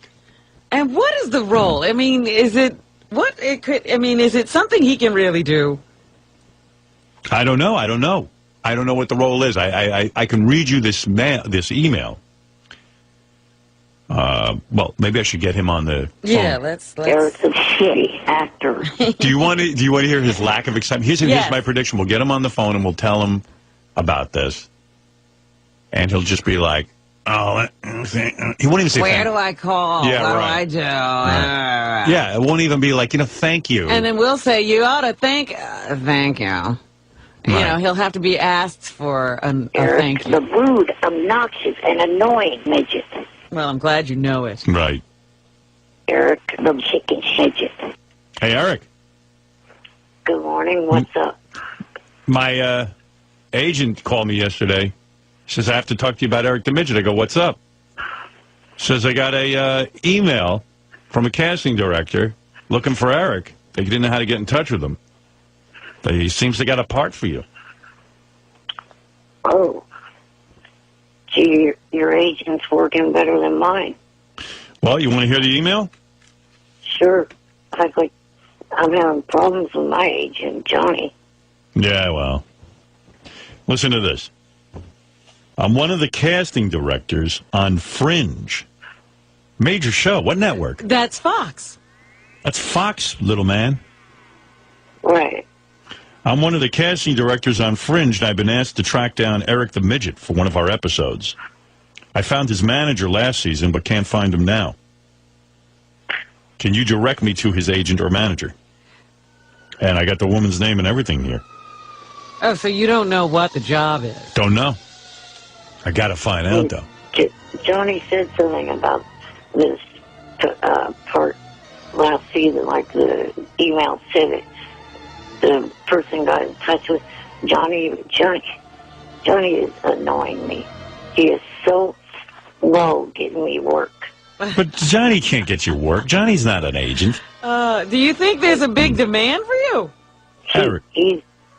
Right now, he's the only person that I have is my manager / agent. And But Eric, can I explain something to you about the business?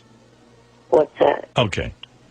I've learned that an agent doesn't really get you work. It's up to you to get work, and then the agent negotiates the contract. Well, I even pointed a person on Facebook emailed me a month or two ago to do some advertisement voiceover stuff on the radio. And, I pointed the guy in Johnny's direction, and the deal still has yet to be finished. Wow. Well, there you go. Well, maybe Johnny's playing hardball. You know what I mean? Johnny's a tough negotiator. Yeah, maybe Johnny doesn't like your rate there, and he's trying to get it up.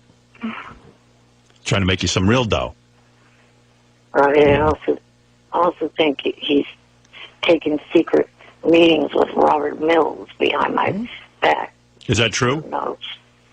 In other words, Robert Mills, who was talking to you about possibly a job at ABC, who I set you up with, are you accusing Johnny of using your connection and then having secret meetings with him to try to get his own show? That's what I think. So your agent is actually working against you? I think he might be. Maybe you ought to get an agent who's actually an agent, not a guy trying to get his own Who doesn't want thing. his own TV show. Right. Like my agent doesn't get a call from, let's say, Sirius Satellite Radio and to go meet with them so he can get a show. Right. He doesn't say, well, what about me? Yeah, he recognizes that I'm the talent. Right. So you think Johnny's been meeting secretly with Robert Mills? I think he probably is. I mean, I called him one time like a week or two ago, and his son, Johnny Jr., answered the phone and said that he left the phone behind, that he was at the park having a meeting with someone named Robert. Oh, but you don't know if it was Robert Mills. Well, he said the guy's last name, and he didn't catch it, but he thinks it might have, the last name might have been Mills. And they met at the park? Yeah. That sounds sort of gay. Well, I think it was because, Robert Mills has kids and Johnny Jr. has kids. I mean, Johnny Sr. has kids. So, I think they met at the park because of that, too. You think Robert Mills from ABC, who I know, is secretly meeting with Johnny with the kids? Well, that's a real good cover, don't you think? We're just having like a play date. Eric, there's only one answer. You've got to get kids. Or we've got to disguise you as a kid. Yeah, and you can go too. Well, personally, I don't think either Eric or Johnny are going to end up with a show at Robert Mills. But this is a bona fide kind of offer, I think. They're looking for you. Well, it obviously is something that has come up with for them before, and now they are really pursuing it. Do me a favor, since I seem to be the only one actually finding you anything. Let me, after you call this woman, let me know what the part is. I mean, I want to know what you're up to. Keep me filled in. That would be nice. Yeah. Could you have someone forward me that email? I mean, I know you guys have my email address. All right, I'll forward And it. guess what we didn't hear? What? Oh, well, thank you. There's the magic word. There's the magic word that makes people feel like they've done something nice. Also trying to get Johnny's help because someone contacted me on Facebook giving me the contact info to the Oakland A's offices to possibly do an appearance at one of the A's games and throw out the first pitch. All right, all right, Eric. I'll forward this to you, okay? Lobby. All right, I'll forward this over to you. All right. All right, thank you. Thank you. Right, bye. Let's get this under your belt first. All right. Maybe then you can get a first pitch. Yeah. So Eric, the pathetic whack packer. all right, thank you, Eric. Bye-bye. Oh, wait, before you let me go. Yes. Hello? Yes. There is one other thing. They're starting to film, I think, a movie this month or next at the Oakland Coliseum, the Moneyball movie. Yeah. And I'd like to try to possibly get into that. Oh. Well, why don't you secure this? Yeah, let's get a Eric, the annoying motherfucker. some tape. Well, if you want to get in on that movie, I think you have to meet over at the park with Rob Mills. Well, see, with that movie, if I get into that, I come with my own wardrobe. I mean, I don't have to be fitted for any A's T-shirts or jerseys. I have a whole closet. I mean, isn't Moneyball a new Brad Pitt movie? Don't you think they have the budget to sort of outfit people with the extras and everything? I mean, do you think that's He's really... thinking that's a selling point. I have my own stuff. They could save like $7 on a T-shirt. I have my own T-shirts, jerseys, and hats. All right, well, you know what? Maybe they'll hear this. And what is it, JD? Do you know what the show Fringe is about? No. Isn't it like freaks and stuff? Yeah, it's all about like supernatural, Like paranormal, like a freak of the week. Yeah, but wouldn't it be cool if like wouldn't it be cool if like monsters. Eric was a monster? I think it'd be perfect. Yeah. I'm gonna eat you. You should do it, Eric. If I remember the part correctly, it's something where I have to play a corpse, and then there's all flashbacks or something like that. Right. You're a corpse. Corpse, you can do that. I think he can handle it. This is a perfect part for you. Wouldn't it be cool if Eric was like a tiny person living in a monster's head controlling him, and it turns out at the end of the episode this big scary monster is really just Eric? Eric, a little guy. Yeah. How cool would that be? I'm really the monster. Everyone's like, ignore the person behind the curtain. yeah, right, exactly. Like the Wizard of Oz. Wouldn't that be good? I'm thinking of casting him in something like that. Every time you cast him, you get turned down. yeah, I can't seem to get him. All right, Eric, keep us posted, and I'll forward this address. That's a phone number and a contact person for this movie, this TV show Fringe. Right. All right. Okay. And as far as the new Brad Pitt movie goes, I think we should take one step at a time. Right. Okay. All right. You know, I'm not your agent or manager, but I certainly have been around, and I would secure this role. Don't you think some of these things would be conflicting? You gotta Yeah, you don't even know if you're strike while the iron's hot. You'll have to be on hiatus in order to make it into the Brad Pitt movie from Fringe. You're gonna have to get permission. Yeah. Imagine Eric on a double shooting schedule. He's got to be at one set in the morning and another set in the afternoon. I'm the confused. hardest working man in show business. I'm confused. Which scene is this and what film am I on right now? Oh, I heard actors do it. Yeah, you'll be able to do it.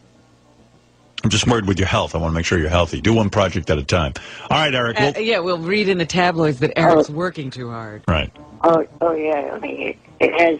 He's suffering from exhaustion. Eric collapsed. He's like Carrie Underwood. She had to do the Idol tour. I'm trying to say, it has been just about a year since I had my cardiac heart failure. Oh. Oh, congratulations. And I was hospitalized for almost a week. I don't think we should talk about that. Yeah, you're bumming everyone out. We want to pretend like you're a healthy actor. Well, I am now. I'm on my meds. I also think it could affect your acting work, you know. You know how Hollywood is. People don't like to think about medication. When they smell medication, they smell death. And when they smell death, they shy away. We won't be able to get you insurance. You'll be as cold as Mel Gibson. Ixnay on the art hay. Oh, yeah, that's someone that I now do not like. Who don't you like? Mel Gibson. Oh, Mel Gibson, right. All right, Eric, you know what? You better like everyone in the business. Yeah, because Mel might be able to get you something. I think Mel might be the only one you looking might be the only one he can work with. Yeah. I've heard after his statements, Mel will be lucky to find himself work. Yeah, I think you're hotter in the business than Mel. All right. Thanks, Eric. Okay. Later. Bye. Bye. Bye for now. Bye for now. Thank you. Thank you. Very nice. He'll even say bye for now. Even thank you. Well, for once, a little bit grateful. Although you had to remind him to say I thank told you have to remind him. All right. But all right. It's like you say with chicks in bed, I should just tell them what I want to hear. And then they say it. It feels good. All right. We have to take a break. Up in Canada. I just wanted to call in and say how delightful it was to work with Eric. What, Johnny, honestly, are you his manager? I am now, I guess. Howard, you know what? He'll call me for little things. And as Eric will do, he'll take a little more and a little more and a little more. So as people called him, he just sends them to me. So with Fringe... In other words, do I make any money or am I... No, I don't. So why does he feel so free to just, criticize you? Entitled to yell at you? Yeah, I don't have a clue. You got to ask him that because I want to know that myself. Hey, Eric. Wait till you hear the way he talks. Eric. Good morning. Good morning. I mean, you don't pay Johnny to be your manager. He was nice enough to negotiate the Fringe deal for you. I've negotiated a lot of deals for him. Yeah, I mean, you got to understand something. Johnny usually gets a cut, if he's really the manager or the agent. Yeah, I mean, I understand that. I watch stuff like Entourage and Pit Boss. I know that managers and agents get a cut of what their talent makes. And then, and only then, might you have the right to speak to them the way you speak to Johnny. You're abusive. Yeah. Well, see, you're very abusive. I still want to hear, hey, Eric, I still want to hear when Johnny had to talk to your roommate. That's really crazy when the roommate is yelling. Got it. Well, he wasn't talking directly to my roommate. My roommate left him a voicemail. Now, did you get permission? He's talking about when you and I were talking and Jan was talking in the background. Oh, right. Picking up for you. That's what he's talking about. Right. Did you talk to your roommate about getting permission to play that? Yes, he said it's okay. No. And also, as I was trying to say, the only reason why I turn this stuff over to Johnny is because I have absolutely no clue on how to negotiate with these people. I don't want to either quote them a number that's too ridiculously high or they say, forget it.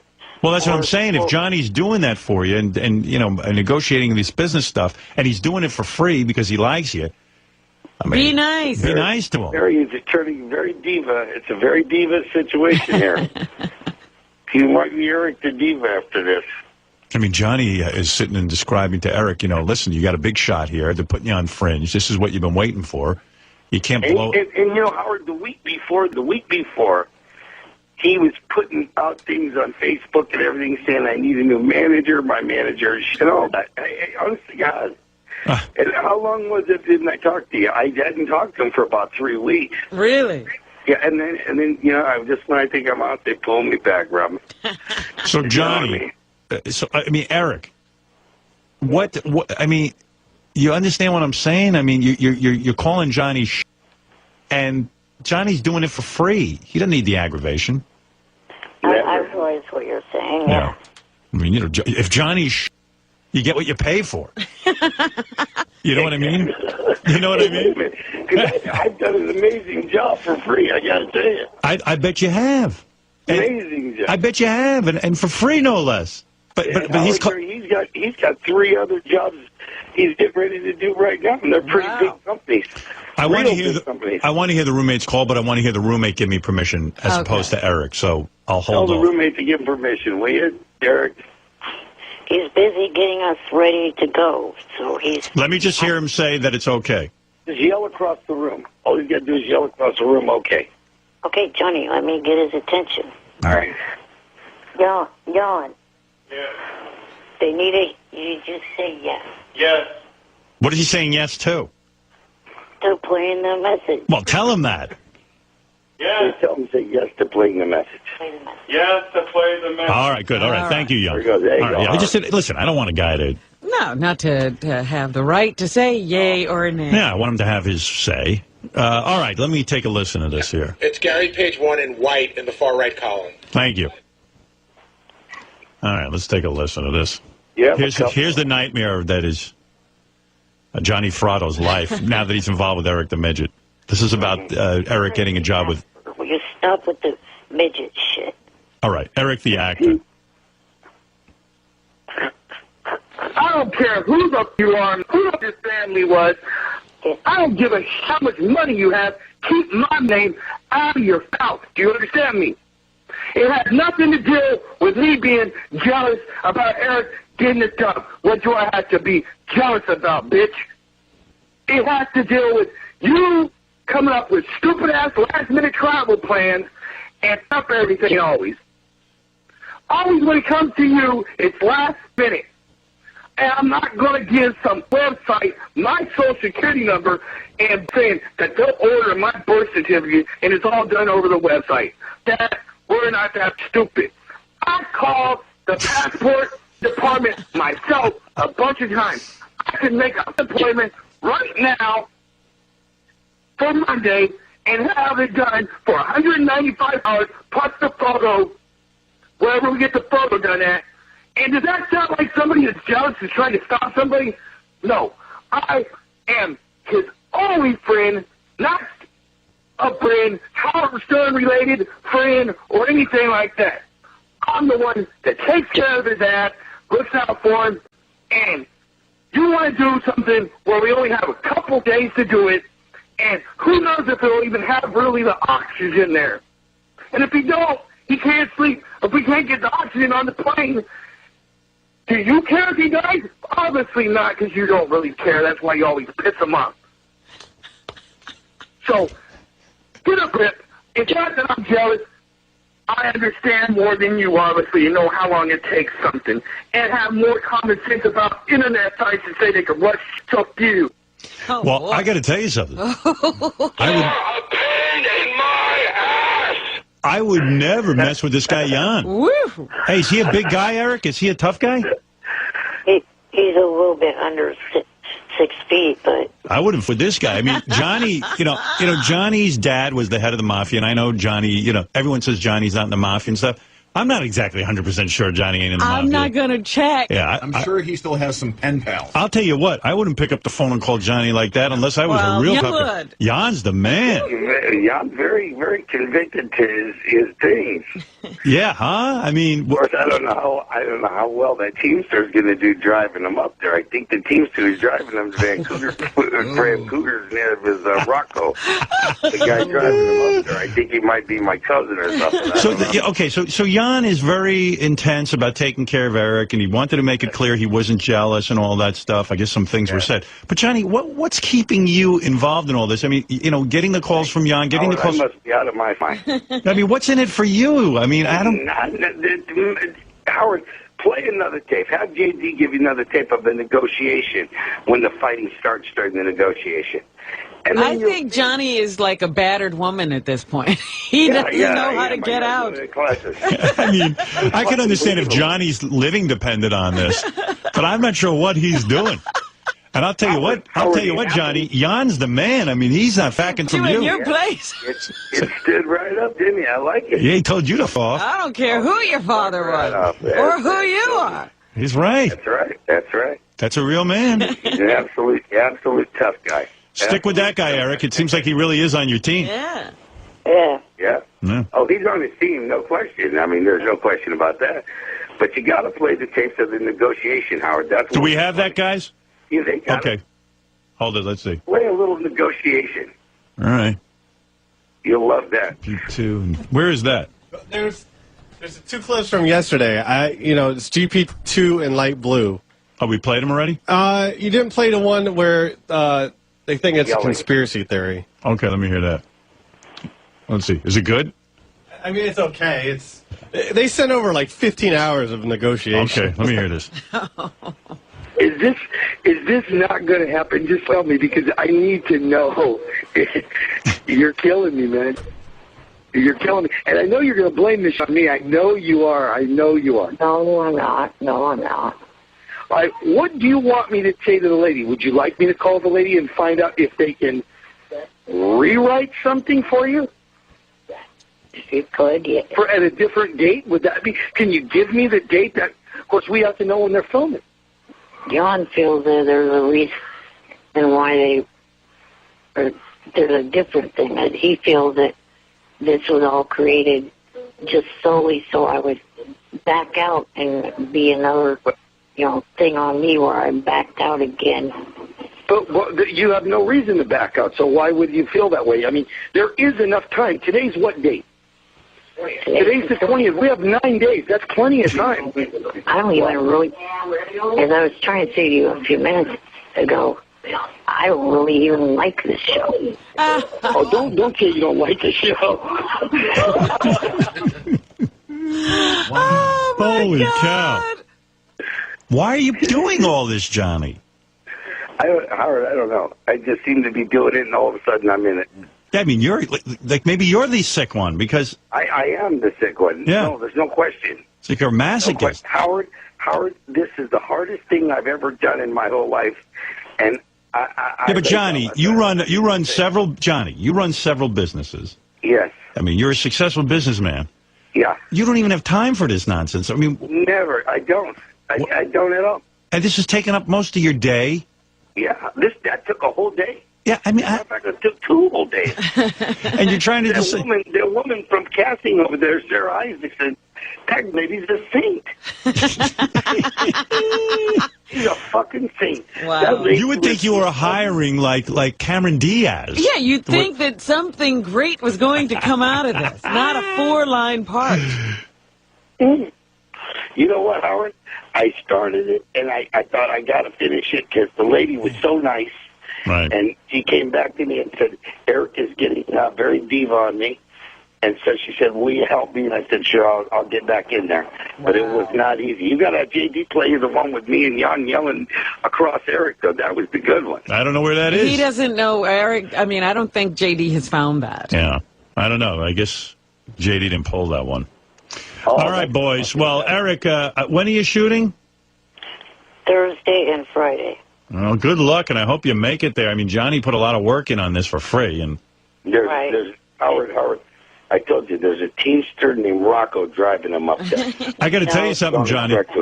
Johnny, that's not the name I was given. Oh, God, Eric. Of course it wasn't the name you were. Johnny's making a joke, Eric. Your agent is making a joke. Johnny, I mean, after all this aggravation, and then you were called a piece of shit. I mean, that's unbelievable. It is unbelievable. Unreal. I mean, Eric, who else would do this for you? I don't even know. I can tell you that. I can answer that question. No one. No one. No one. Howard, if you heard the rest of those tapes, you should be playing them like the Mel Gibsons. You should be just releasing a little bit of them every day. Because when you hear this whole thing, no one would do this. No one. Were you able to negotiate a big wage for him for this part? Howard, if I told you the wage, you wouldn't believe me. Really? Yeah. Good or bad? Unbelievable. Good. 3 figures? 3 figures. And how many decimal points? let me put it this way, okay? Okay. You know, he's beyond double scale. Wow. Eric. And that's not to mention. And hold on. Per diem for him and John to eat. Per diem for him and John to travel. Wow. I mean, that's, the per diem money they give him. Right. I mean, he got everything he wanted. And an oxygen. And a co-star role. He's going to be co-starring. He is a co-star. On the credits, he'll be listed as a co-star. And an oxygen tank. Yeah, 5 oxygen tanks. Well, the oxygen tanks we handle ourselves through the company that I get my oxygen from. Right, but they're paying for them, right? No, it's the insurance that we're under is paying for those. They got to have rooms, they got to have meals, they got to have all that. Sounds like great deal. Sounds like Johnny made a good deal. I made a great deal.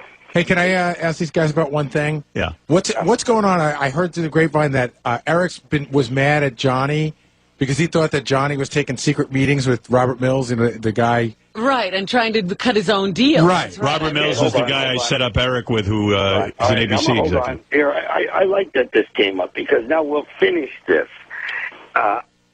Robert Mills lives 2 blocks away from where I live. Right. And there's a little park by my house where he takes his kid in, and we take our kids. Right. I ran into Robert Mills walking down the street one time. That's all it was. I said hi. He said hi. That was it. And Eric somehow in his mind got it in his head that we were having secret meetings. Eric, is that true? Yeah, that's what I thought. And what did you think Johnny was trying to do? Cut his own deal with Robert Mills? Yeah. And you got jealous? Right.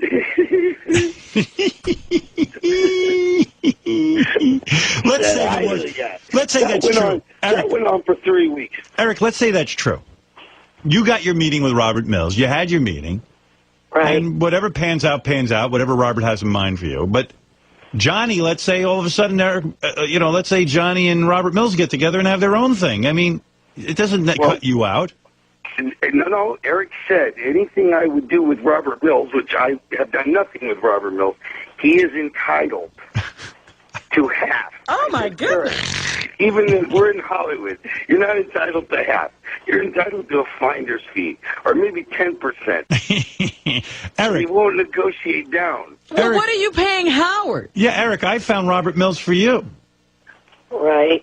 So I didn't get jealous. He really has his own twist on all this Hollywood shit. And what's your kick in the fringe deal, Howard? Nothing. And I found that deal for him, too. Eric? The only reason you found that deal was because they couldn't find Johnny to begin with. So Well, because doesn't matter. How did they find you? Through my show. They're fans of the show. Yeah, but they tried Johnny first. Right. Well, no, but if the show didn't exist, they wouldn't have fucking Johnny found and me. wouldn't have bothered with Doesn't matter, Eric. The finder's fee should go to us because we made the deal. We made the connection. Now he sees it a whole different way. Yeah. See. And as a co-star, Howard, doesn't that change all of his stuff? Changes his quote quite a bit. Eric, you're getting Johnny got you co-star billing. I can't even believe this. This puts you in a double scale. This puts you in a whole new category.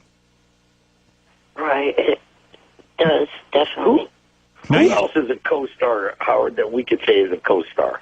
Oh, it's just on a TV series. You're talking about people, big name people. That's what I'm saying. Right. And there it is. As I'm trying to say, some of the pressure would be taken off of Johnny if somehow there was a completion in the connection between him and Shorty Rossi, who he's trying to get a hold of to help him with managing me. Shorty Rossi? Yeah, he's a little person that's got that show about dogs or something. Yeah. Pit boss, but he's also I called the guy 44 times. What? Little people. Howard, I had West Coast Customs come to me to want to build him a custom wheelchair for their show. Wait a second. So now Eric is working with Shorty Rossi. Not yet. All right. He wants to. You're hoping that Johnny will unite with Shorty Rossi? Right, so that way... No. I'm putting him in a basket and put him on Shorty Rossi's step. I'm going to knock on the door and I'm going to run. The pressure gets taken off Johnny, because I'll have not only Johnny, but also Shorty. No. You need a whole team.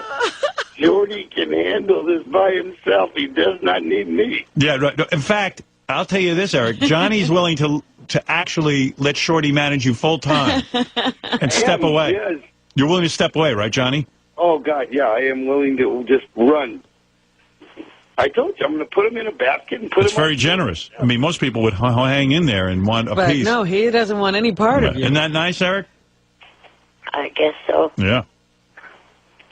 Yeah, see? So what Eric is actually saying is, could the show get him in touch with Shorty Rossi? Right. It sounds like don't there's answer the fucking phone. It sounds like there's a bidding war now to not be involved with Eric. Poor Shorty Rossi. That's funny. Johnny's He's gonna get left. Johnny's gonna put Eric into a basket and leave him on Shorty Rossi's doorstep. Howard, I don't think Shorty, you know what? The phone is ringing over there, but nobody answers, and I got a feeling Shorty's real tiny like Eric. Maybe he can't reach the phone. You have to go over there and bring him like a little step stool or something. So, Eric, your request is that Johnny... You want Johnny to get in touch with Shorty Rossi and negotiate some sort of management setup? Yeah, I mean, I wouldn't mind having, him as a representative as well as Johnny. No, that's not what we said. I said, if Johnny can get in touch with Shorty Rossi and basically get out of the Eric the acting business, would that be acceptable to you? Yeah. Okay. All right, boys, I got to go anyway. I got to go do a break. Howard, if you get a chance, you got to listen to the rest of them tapes. They'll kill you. Yeah, come on, JD, get on that. I got to hear that.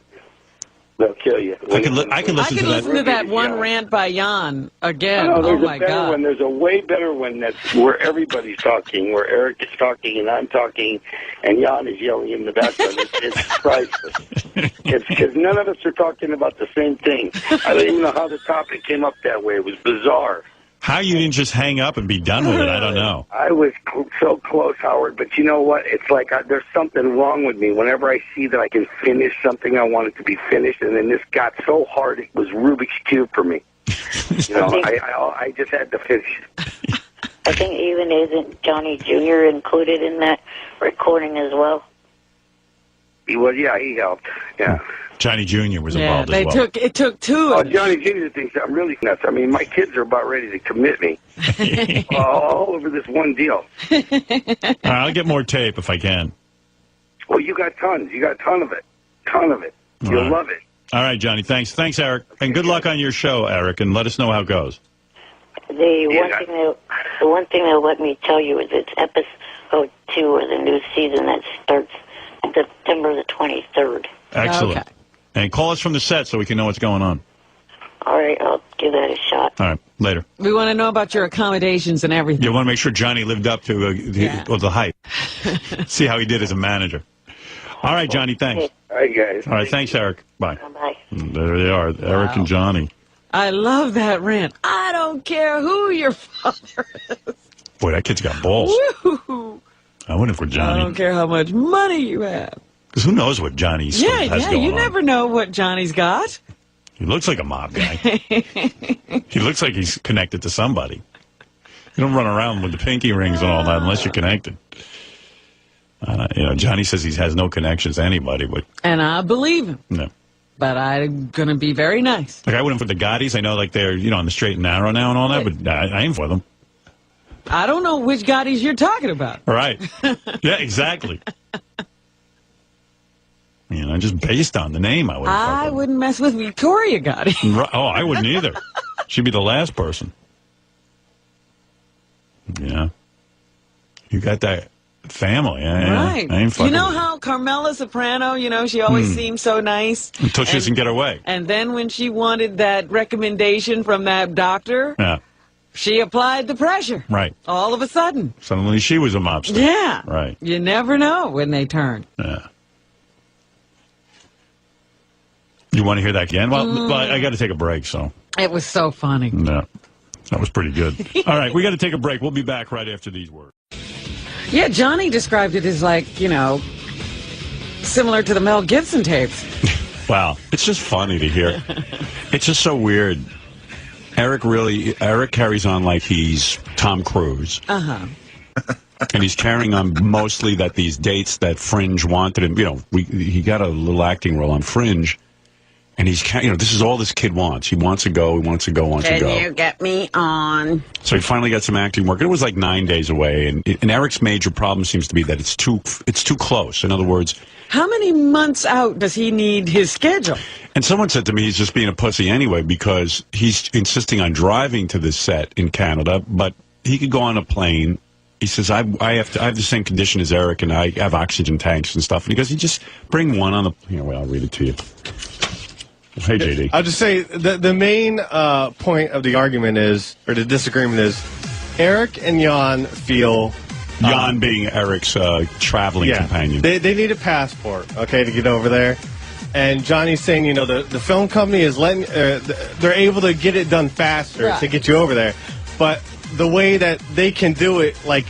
Eric and Jan are nervous about, like someone's going to steal their identity or something weird. Yeah. So so they want to do it, you know, in a certain amount of time. Oh. Yeah, they have all kinds of issues, and poor Johnny's like, you know, guys. What are they living in, like this paranoid little world that they created, and Johnny is disturbing them by saying that things can be done a different way? Yeah, and Johnny, they act like Johnny needs them. It's weird. They're into this whole thing where, Johnny, you just screwed up. You just screwed yourself because, you know, now we can't. They're going to leave you. We can't even travel now to see you, and, you know, we're not going to be available to work for you. But Eric got out to the bunny ranch on the drop of a dime. You know, it depends on what it is. It's weird. You got to listen to this. It's the greatest thing ever because Eric carries on like he is perhaps the largest or biggest star in the United States. Yeah. It doesn't even matter where I pick up from. You know what I mean? It's just, it's all good. It's all good. I mean, don't you see this as some way to have fun? I don't see the fun.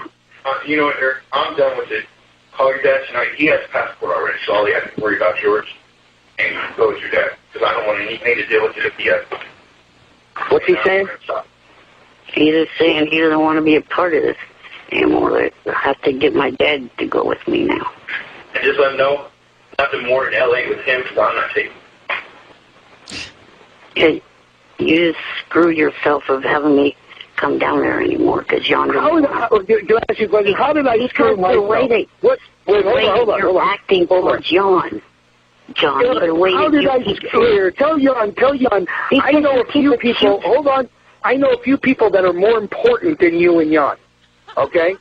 I don't make anything off of you and Jan. You and Jan make money off of me. I don't make any money off of you. And you guys cost me money, and you're too much trouble. What the fuck are you talking about? You're the one that told me last week, get me work. Help me. I need a good agent. Remember?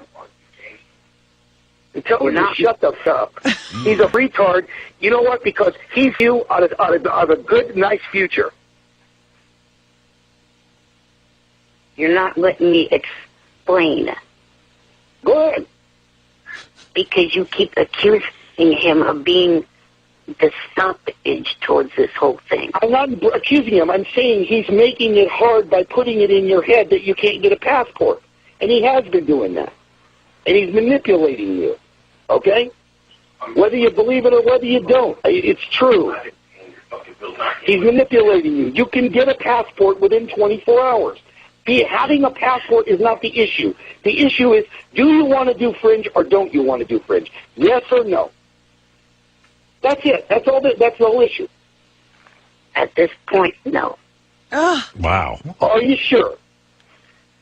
100%. Good Lord. Okay. I'm going to call the woman right now. So. Why is this guy always saying he wants acting work and all he wants is an acting job? But isn't it everything? Every time he says he wants something, then you get it for him. Then he has conditions on whether he'll take it. It's good stuff, isn't it? Amazing stuff. And why poor Johnny? Why is Johnny trying so hard? What does he care? He cares about Eric. He's in the same situation as you. Yeah. You know, everybody else would have dropped Eric 100 years ago. Yeah. You have this soft spot for him, and you put up with all of his BS, and so does Johnny. Well, I have a reason for putting up with it. It's good radio. But What's Johnny's reason? Johnny has this, I don't know, maybe this is his way of redemption or something. Right. I'll put up with Eric for all the other stuff I do. I'll get back to you and let you know what happened. But I'm sure you're going to hear about this. So I'd be prepared for a whole lot of shit. You know, because this is going to start a shit storm. And I think you know that. Right. Well, you better be Eric the doctor or Eric the nurse or something else new. Because it definitely, absolutely is the proof that you are not an actor. Actors do everything. They get in the part. They get in the. You know what I mean? So at this point, I don't want to be an actor anymore. Oh. Yeah. All right. Well, let me call this lady before she leaves so I can stop her in case she tries to make some plans. So I'll get back to you. I'll do it. You'll do it? Yes. What about Jan? Can you please do it? Because I don't want to do it with Dad. And I don't want to hear Stern and them on my... That's what they're trying to get it done anyway by doing it so short a time. And I'll do it if it goes, we go to that place. I'm not doing it over no website. You can go to the place. Tell him he doesn't even have to go anywhere. The guy will come and do it. What's that all about? About the passport. Oh, God. They don't want to do it over the web. Jan sounds like he's the one with the busy schedule. Jan's out of his mind. No, he doesn't want to put up with a... No, I mean, even the way his attitude, what's he so upset about? Really? I don't know. Somebody said, go get a passport. Maybe he's been through the mill with this Eric. He had a bad incident with the internet. Well, yeah, maybe he's had just a bad experience with all of Eric's shenanigans. I don't know, because he seems to not have a problem with Eric. He has a problem with the rest of the world. He might be the only sane one in the group. I don't know. I'm telling you. The only thing I've Johnny heard and Eric might be crazy. Little two snippets we've heard of him. He just seems shot out of a cannon. Maybe he's the guy, the voice of reason, who goes, I know this is all. Eric ain't no actor. I think what are you Maybe fucking he's guys? saying, yeah. I got a guy in my hands. I got to sit there and hook him up 2 to lines. oxygen tanks. What are you guys carrying For on? 2 lines, I've got to carry him Right. to Toronto See? with oxygen. He's the normal one. He should be yelling. You'd be yelling too. What are you talking about? He ain't Make-A-Wish Foundation. And why is Eric, I don't understand what's so problematic about Eric traveling with his dad. Oh, because his dad knows this is whole horse show. I mean, Jan knows it, and his dad knows it. It's Johnny and Eric that don't know it. They're the ones who are chasing the dream. It's the greatest soap opera ever. And they're going to up your money now. They're going to up your money, and they're going to give Jan a role. They're going to give him a role. Johnny, Jan and I don't care if they give our entire families roles. This date is not going to work. Period. But why? Because it's too soon. There is not enough time. Eric, they're look at here. I'm out of it. I'm done with it. Hold on. Johnny, I'm done with it. I don't give a shit. Hold on, listen to Tell me. them no. Let's say they go through no. All right, hold on. Let's say they go through the motions to do all this, okay? Let's say they go through the motions. And they can't get it done. They still have to pay you. You realize that, right? If they can't do it my way, there's no way. But what is your way? My way is Augie. Is he not more difficult than Lindsay Lohan? I mean, like, he's a handful. Imagine when he gets on the set. Tom Cruise doesn't That's make what I'm saying. this kind of trouble. The worst he does is tell people to shut up during a scene. Yeah. I mean, he's there. He's on time. Happy to be on the set. Some guy wrote me a note. He said,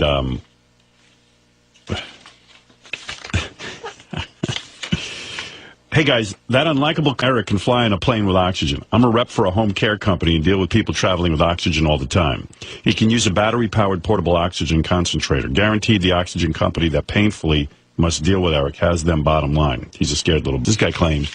There's no problem. Yeah, but who knows if Eric has access to that. I don't know what's going on, but it's the funniest negotiation ever. Because you think that something major...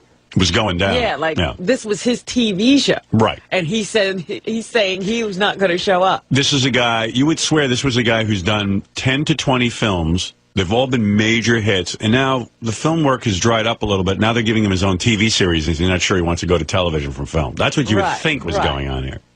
That you got a major star on your hands. Around August the 20th or whatever the hell date that was. You would think this guy had a full calendar like Chris Rock. Made somebody some money. Yeah, right. And now everyone's fighting over him. Earlier when I talked to you, that's the way. this is a big production company. They're not going to send some goofball who's going to steal your identities out to do this. They're going to send somebody that's very normal. Imagine you're an identity thief and you steal Eric's identity, and now you're in the hole about, I don't know, 50 grand. Oh, my God. Yeah, you get his bills. He's like a grumpy, shrimpy Gene Hackman without the talent. You know, I mean, really, I mean, don't you guys are missing a huge opportunity. This is a big opportunity. They really want you. I mean, God, it should make you feel good that they really want you this badly, that they would go out of their way to get you. I mean, they must really want you badly. If they want me that badly, they will play it my way or no way. Man. Oh, you know what? And ultimately, he does want to do it. Right. Oh, yeah. Because the moment it seems to be going away, he's like, okay, I'll do it. Yeah, I'm telling you, the only sane one in that group is that kid, Jan.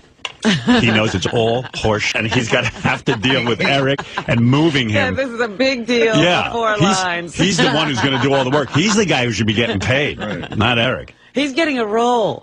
He deserves a series for that job. Trust me. Let's go to CWB. Good morning, everybody. Hey. He has to travel with an oxygen tank. What's this guy traveling with? An iron lung? Well, he's got real medical problems, Eric. Holy shit. I used to be an Eric Division hater, but yesterday he has proven his acting chops. Yeah, I've got to admit, yes. You got to love his saga. Well, even the fact that he says he no longer wants to be an actor, I'm like, what? What happened to him? I don't know. I still think he should do like a remake of one of those movies like he was trying to get him to do before, except he could do like I don't know, what was that Blue Velvet. He finally I don't know where that guy was going with that, but he finally got some acting work, and like so many people, their dream finally comes true, and then they back out. Right.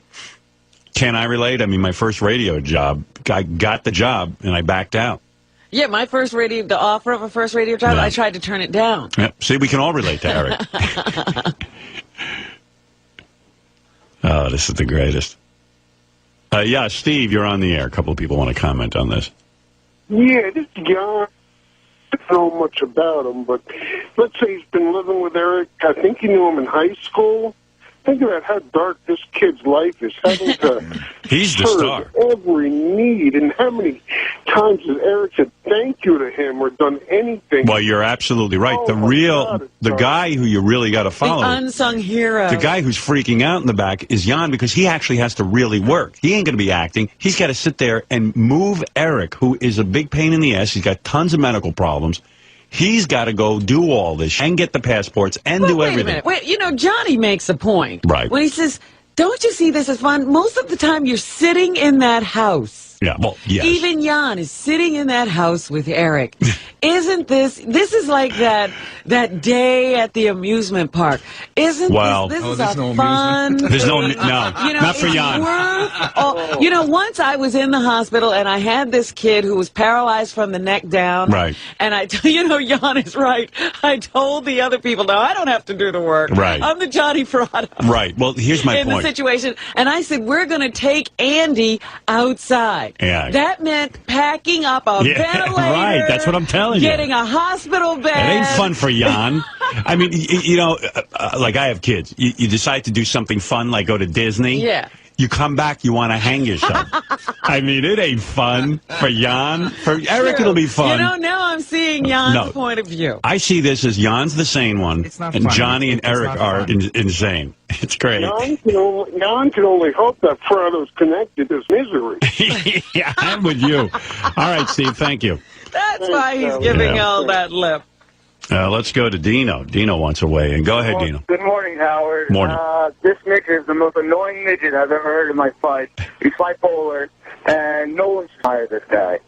Well, all I know is Gary's been listening to the tapes. I think he pulled a couple of clips, too. So there's more of the drama coming up. Lovely. Yeah, so if you're a fan.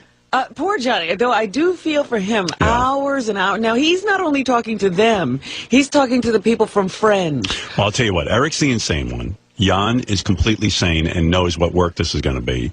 And Johnny knows how funny all of this is. So he's running back and forth trying to keep this alive. And taping it, yeah. But he's dealing with, a sane production company on one end. Right. And Eric on the other. Yeah. I mean, he's actually really talking to a production company. It's the greatest. If this thing gets shot, it'll be a miracle. You still don't think it's going to come off? I'm 50-50. Yeah, Mike. Hey, now. Hey, now. Hey, Howard, you got that little start off on the phone? No, he's not on now. That little son of a man, I'll tell you what, he's the most ungrateful little man I've ever heard. All this shit Johnny's trying to do, and he keeps spitting in his face.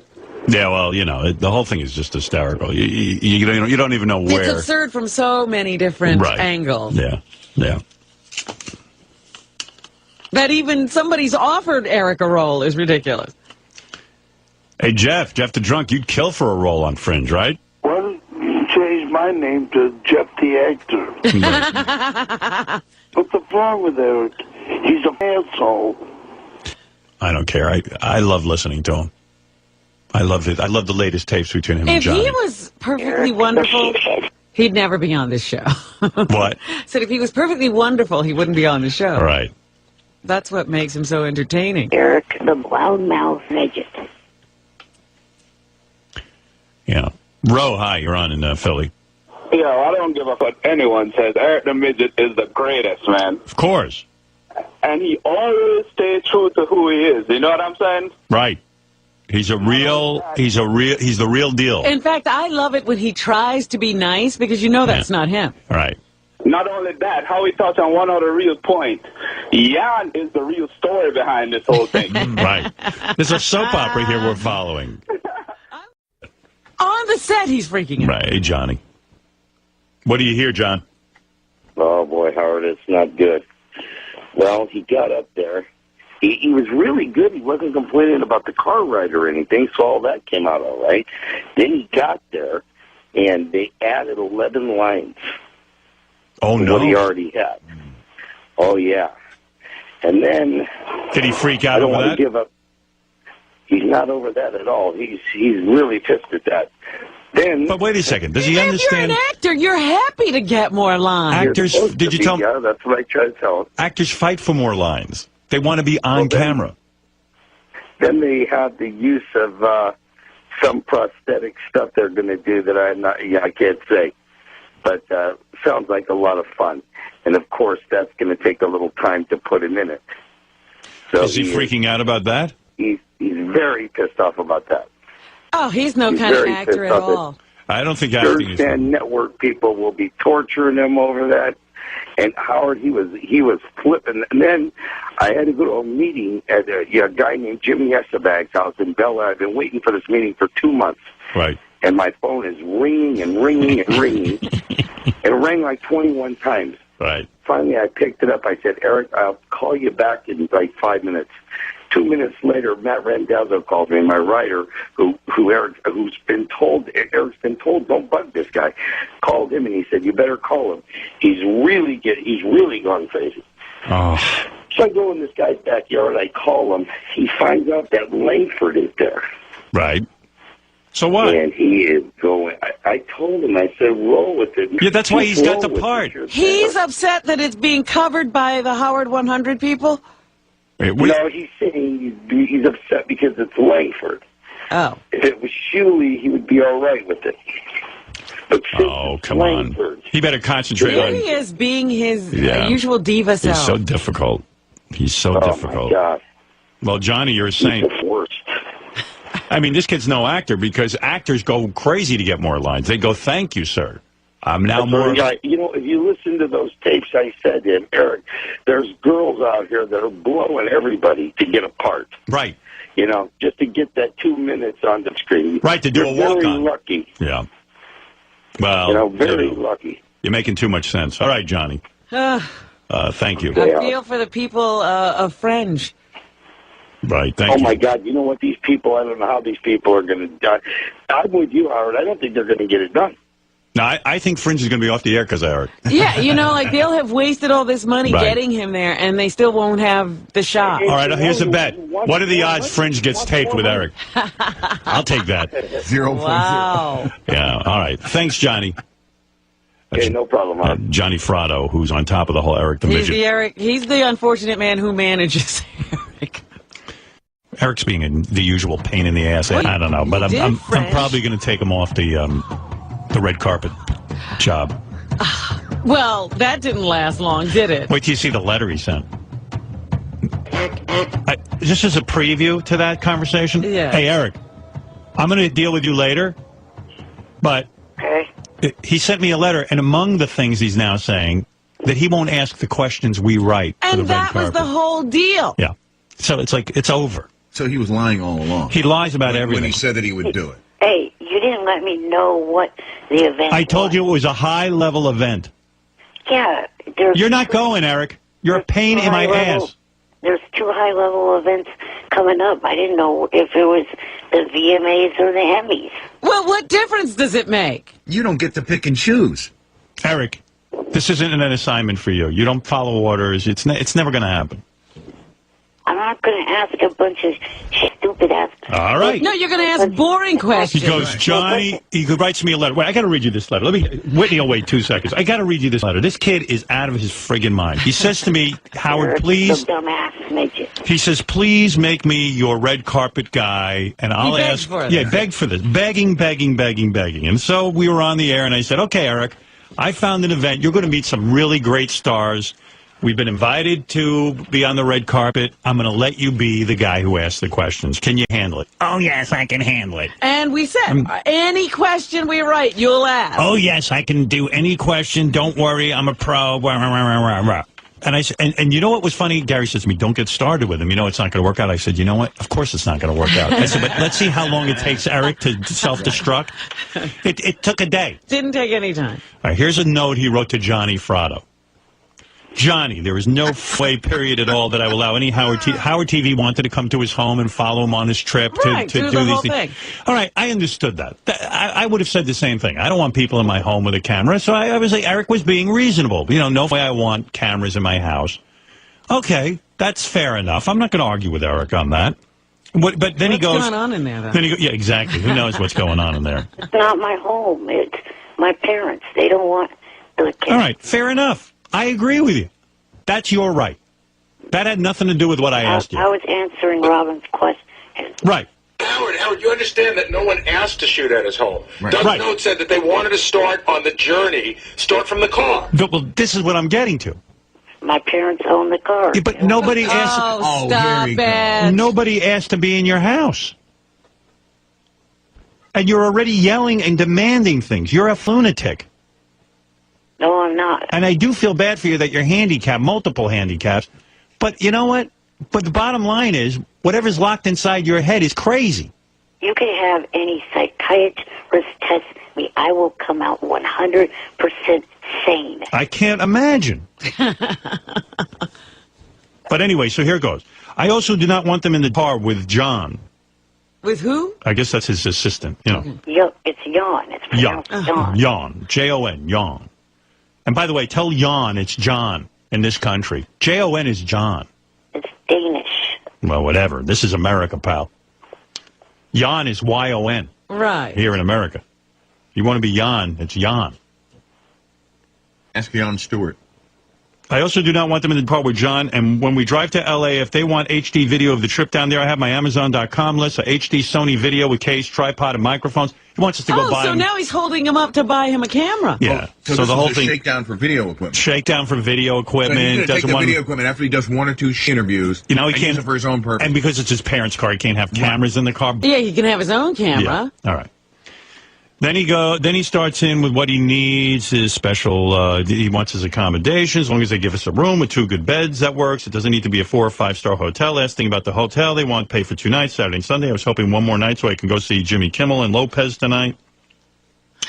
He's got a whole itinerary. Yeah. All right. That I can put up with. He doesn't know about jobs. Jobs have a certain limit. Yeah, but okay, even that I can put up with.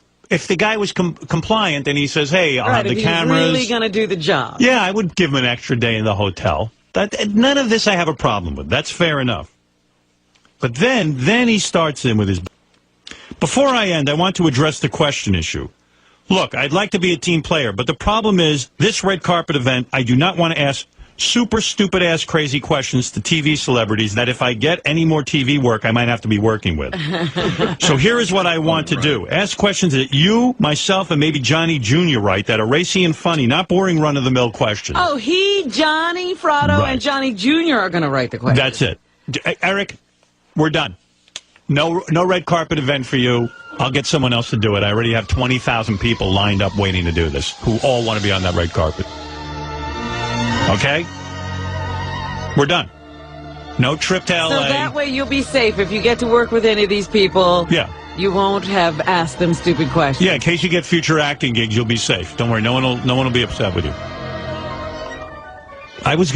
We were going to write questions that I thought were appropriate. Not crazy, but, racy. Yeah. What's a racy question you're going to ask, Eric? You can't even think of one. Eric, the shit. Not off the top of my head. Yeah, of course. Eric, the lame-ass midget. This is my living. This is what I do. You want to be a part of it? Follow orders. I mean, this is a disaster. So is it done? Done. All right, Eric, you don't have to do anything now. You can just sit in your room. Eric's a shit cock. Yeah. The weekend of the event, you could be in your room. You'll be safe.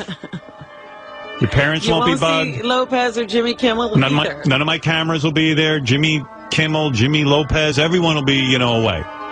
You'll be safe. Eric, have a nice life. Ridiculous midget. You're nuts. You tell me you're not going to be a pain in the ass. Already you're a pain in the ass. You're writing letters to Johnny.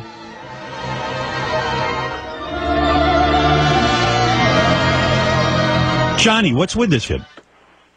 I don't know, Howard. I had no idea that letter was coming. I thought he was going to be happy. Because last week he said he was going to do exactly what you told him to do. So I have no idea. Yeah, well, Eric, I'm done. You don't want to lose this thing, do you? He already lost it. He lost it. It's over. I've had it. Oh, Howard, you got to give him another. No, there's no way, man, because there's no way he's going to read the questions. I was trying to explain to him it's not him saying the questions, it's the show saying the questions, and everybody understands that. Well, I said to Gary, I said, how long do you think Eric the Midget's going to be able to do this with a good attitude? And I said, he's never even going to get to L.A. for the event. And sure enough, here we are, a day later. He's already writing notes. No way, I'm doing this. No way, no, Can't have this, won't do that. I need an extra this. I need extra days. I mean, it's, I need a camera. No cameras in my car. Forget it. I need an extra room. Eric, they got a cameraman out here. It's all right. It's Johnny, you don't have to go through this. I'm done with Eric. I'm not sending him to you. Infringe. I'm not sending him. I'm going to solve that forward problem of yours. Yeah, that's all right. Whenever anybody asks you for that forward, here's what you got to say. Yeah, I got a forward. And then you tell them that's about $20,000. $20,000 for the forward. And everybody will quit asking. Right. Everyone will quit asking you. Right. Yeah, see, it's $20,000. 10,000 will chase them away. I'll tell them 20,000. You got to have 20,000 for the forward. All right. Well, I got Whitney Cummings here. I can't spend all day on this. But Eric, are we clear? You don't have the pressure to have to ask questions anymore. You better agree right now. Oh, I don't want to hear about this later. Eric, you there? Yes, I'm here. Is he there? Good. Do you understand what I'm saying? Just agree. Agree. No. There's no agreeing. It's over. He's done. It's done. Can't we just sail through this if he agrees? No.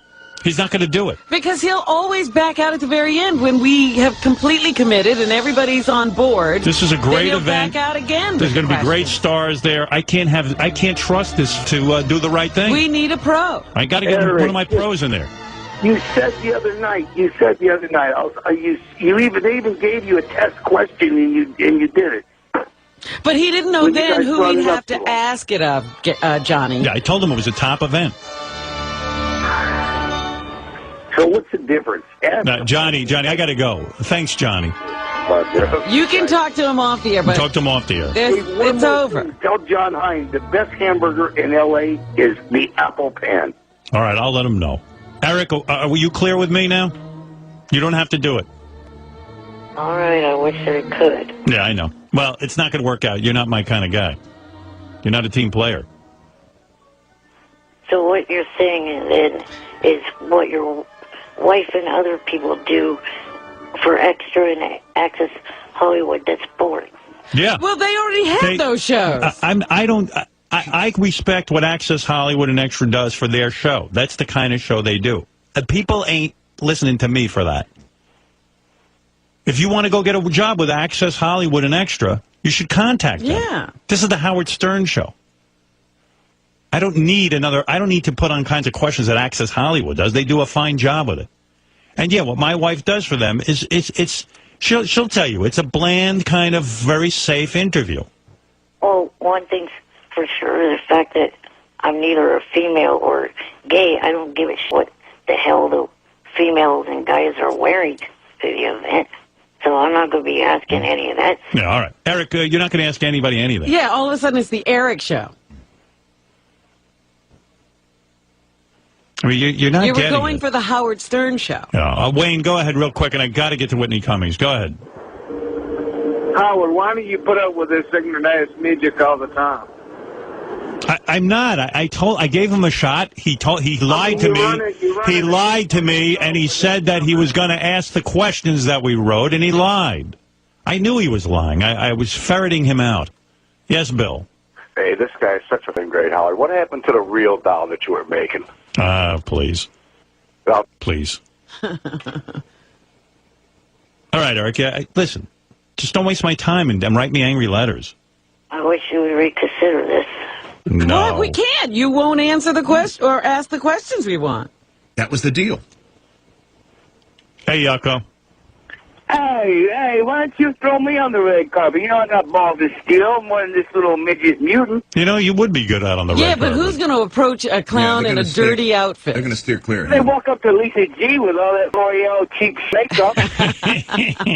Yucko, let me think about that. All right, thanks. Well, there's a team player. Yeah, I know he'll ask the questions. But I don't even trust him. I think he'll go way worse. Yeah, he'll write some of his own. Yeah. Eric, it just isn't meant to be. I knew you wouldn't be able to go through with it. I knew this about you. I'm not even angry with you. It's who you are. It's not in, Eric, listen. I only have to thank him for being honest. It's not in your makeup to ask people questions that we write. It's not for you. You could do it. You could be really good at it. Yeah, it doesn't. I don't want to put that kind of pressure on him, and But I he know doesn't want he's to going to do it. choke when he gets out there. It's Yeah, not he'll for never him. be able to read the questions. Listen, I've done this kind of thing. I've It's gone hard. I've gone on red carpets. It's not easy to walk up to a celebrity and ask him a goofy question. Yeah. And Eric isn't up to it. It's not his thing. Well, here's the other thing. When I did my Idol show, I tried reading questions off of a page. I did awful. Yeah, all right. So it's not for you. So why there did go. you decide you could do this in the first place? Well, you let me finish. When I did the red carpet event for the WWE and also the thing on the JFSC, those were questions just right off the top of my head, and I was able to easily come up with Yeah, and they were horrible. out them off real fast. How many people are playing those over and over again? No one. They're not funny. All right, Eric, I got to go. I've got Whitney Cummings here. She's going to talk about what went down at the roast. What I'm saying is the difference is that reading them, I'm Right, it's not for you. slow, but if you let me do it off the top of my head, I can spout the questions off fast. Eric, you know what it is? These events are too important to me, and I gotta ask very specific questions that Fred writes, and Benji, and Sal, and Richard, and This is not for you. yeah. This isn't for you. This isn't your thing. Well, when something comes up for you, like a fringe or something, then I'll get in touch with you, okay? This isn't for you. It's going to make you uncomfortable. If cameras make you uncomfortable, you don't want my cameras there. It's enough. He's saying he can't even read off the paper. He was never going to be able to do this anyway. Right. I really Listen, Eric, I'll test you real quick. I got to get to Whitney Cummings. You ready? I'm walking down the red carpet. I'm Bruce Willis. Go ahead, ask me a question. Hey, Bruce Willis. Hi. What's up, buddy? Come on. I was just wondering, what was your favorite role to play? Oh, God. My favorite role was, what was the detective's name? Detective Munch. Whatever his name is. John, was the Die Hard thing. John Die Hard. John McClane. John McClane. That's my favorite. So you know. Why are you asking me the question? Well, all right. He wanted to know. My favorite was playing John McClane. Is there going to be a Die Hard 5? Probably not. No one's in discussion with me about it. Well, they don't stand around like this, Eric. No, I'm standing around. I like this kid. Go ahead. You're what not else? standing around. Somebody's calling your name. Oh, okay. I got to go. Hold on a second. Hey, hold on. Let me introduce you to my friend. Name another star. Let's see. Samuel L. Jackson. There you go. All right. Samuel L. Jackson is here. Hi. Hey, how you doing, man? Oh, my God. Who's that? Samuel L. Jackson. What the heck Does he sound like happened to him? What up? I was wondering on average, how many times a day would you say that you use the F word? Oh, man, I don't give a shit to man. I don't give a fuck, man. I do it all the time, not in my movies, of course. Wait, here's Governor Arnold Schwarzenegger's coming in. Hello. What is the question? I was wondering, are you going to be in the sequel to The Expendables? Yes. Yes, I will be. Oh, man. All right. Listen, I got to go. Eric, thank you. That's pretty good stuff. It's fascinating. For some show, but not this. Not for this show. For the show. But I love you, man. Don't worry about it. It's no big deal. We have plenty of people who can fill your spot. You know what? You shouldn't have done this to him because he's very disappointed. Well, what do you mean shouldn't have done this to him? No, you did knew it to me. He'd never be able to do it, Well, and so you set him up. No, I gave him a shot. No, I gave him a shot. set him up to get all excited about doing the red carpet and meeting these famous people, and now you're taking it away from him. Maybe you're right. We shouldn't even discuss it with him. Shouldn't have done this. Right. All right, Eric. I apologize. I wish you'd reconsider. Nah, There's nothing to reconsider. Eric, I need my questions asked, not the ones off the top of your head. The ones off the top of your head weren't that bad. They were great. Like, what's your favorite movie role? But will there be a Die Hard 5? Will there be a sequel to The Expendables? I'm into numbers. How many times you use the F word? 5. All right, Eric, I got to go. Okay. All right. I mean, I don't know how I can reconsider this. Do you want to read our questions? No. I just thought of something. Did you hear your name mentioned on the Entourage? Yes, I did. I did mention that to you. Yeah, Eric, that thank was you. Funny. All right, got to go. We'll talk again soon. Okay. All righty. Later. Bye. Good morning. Morning. I was calling to talk to you about the red carpet event, the Emmys, and yesterday's call and all. Oh, are you going to watch it? Eric, there's nothing to talk about. We asked you to do it. You said you would. You said that you'd ask any questions that we wrote on the paper. You know the kind of questions we ask. And then, I said to Gary, watch Eric self-destruct. It'll be funny. Because Gary didn't even want me to offer it to you. I said, no, Eric will fit up on his own. And within a day, you write to Johnny Fratto, no way I'm letting Howard tape this on TV. No way I'm asking any questions they write. And Eric, it's not for you. It's clear. How would I reconsider? There's nothing to reconsider. You're not going to do what I need you to do. That's called the job. The boss needs you to do something, you do it. Your reasoning is sound. You are afraid that you're going to be a big actor in Hollywood, and then all of these people you ask silly questions to on the red carpet are going to be angry with you. Okay. This isn't for you, this job. What's to reconsider? You mean you're willing to go out to California and ruin my show? Do something that we can't use? Yeah. You mean you want us to go pay for you to go out to California and do something and put you up in a hotel and to get you to this great event, and then you're going to ruin it? What would I reconsider? For starters, I'm already in the state. Well, I know you're in this. That's true. But we Well, still have some expenses to incur. Oh, yeah, I got to transport him, which he doesn't want me taping for Howard TV. I got to put him up in a hotel. He wants you to buy him a camera. Wants me to buy him a camera for his car. I mean, you got all kind of demands. It's not going to go easily. It's not for you. Oh, I think it is. It's just... What? The one sticking point is the questions. I would do That's the only reason we're sending you. Yeah, we write funny questions that we want the answers to from these celebrities. I would do this for you or any other show if... You do it for another show. That's a good idea. If it wasn't... Do it for Riley's show. Riley Martin show. If it was not for the questions. Eric, you're missing the entire point. The whole point is that we want to ask our questions. That's the whole point of sending you there. They're stupid, juvenile... Exactly. That's right. Right. Now you're getting it. And your point is? They're below me. Well, then you're staying home. That's why you're too staying good home. for it. You're too good for it. You're absolutely right. We're below you. And I got a bigger question for you, Eric. And you can below me. Are you really so delusional that you think that if you go to an event and you insult Bruce Willis, that you're never going to work again, as opposed to the fact that you're never going to work again because you have no talent? Are you so delusional that you think I would spend my time awake listening to your chef 1 hour show instead of sleeping? What 1 hour show? The The one that follows this show, you moron. So I don't understand the question. You scored the highest of everybody on that IQ test. Yeah, right. I say that test was fixed. And I say that you're not that smart. Are we testing Eric's IQ? No, he won't let us. Of course, that became an issue. He says he thinks the test is fixed. He won't take a test because it must be fixed if I scored high. Right.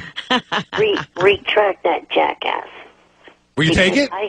I never said that. No one set it up for me to take it here on the West. Okay, Eric, will you take an IQ test if I set it up tomorrow? Yes. I say we should just set it up without... Well, set it up. I'd like to know his IQ once and for all. We're going to set it up. All right. I mean, it won't happen tomorrow, but within the next week, I want to send you for an IQ test. I believe I beat you by 15 to 20 points. You say his IQ will be around 100. The guy, Eric, what's 9 times 8? Yeah, Eric, what's 9 times 8? That would be 72. Okay, what's 9 times 7? Why do you have to do this? I mean...